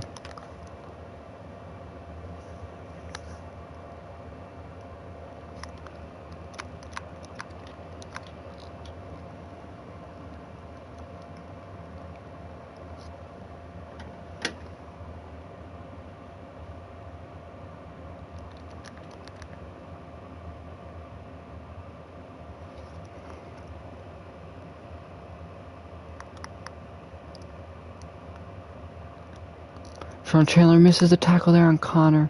Olakun hits him short.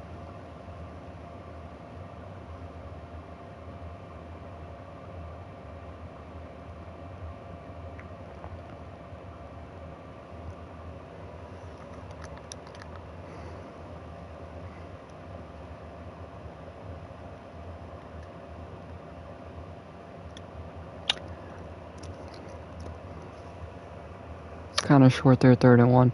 Atlanta's gonna let the clock roll out a tiny bit.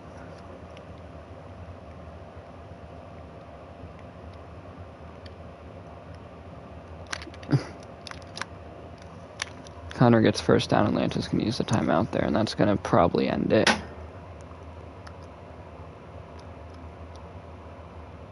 Arizona's gonna get a touchdown, 34-24. So with 106, Matt Ryan basically done. Let's see what rookie quarterback Kenny Pickett has. He's making his NFL debut this week, as Kenny Pickett will start by rolling out to his right, and Kenny Pickett will start with the run. He's pushed out about 29 fumbles, but goes out of bounds. Did not lose it. 2nd and 5 now here.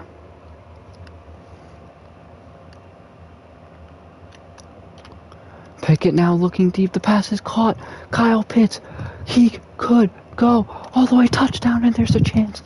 Kenny Pickett on his first career throw goes deep, and Kyle Pitts has his second touchdown of the day. They do not get the onside kick, so 34-31. 18 for 26, 249, 2 touchdowns, 3 picks for Matt Ryan. Kenny Pickett 1 for 171 and a touchdown. Sonny Michel 17 for 77. Brian Robinson Jr. 3 for 7. Kenny Pickett 2 for 11 rushing. Howard Wilson 1 for -4. Kyle Pitts over 200 yards, 2 touchdowns, nothing else really going on too much. And Tyler Davidson with a sack. Well, that's going to do it for today's episode. Next episode, we're going to have a quarterback controversy between Kenny Pickett and Matt Ryan. I'm going to see you guys in the next episode.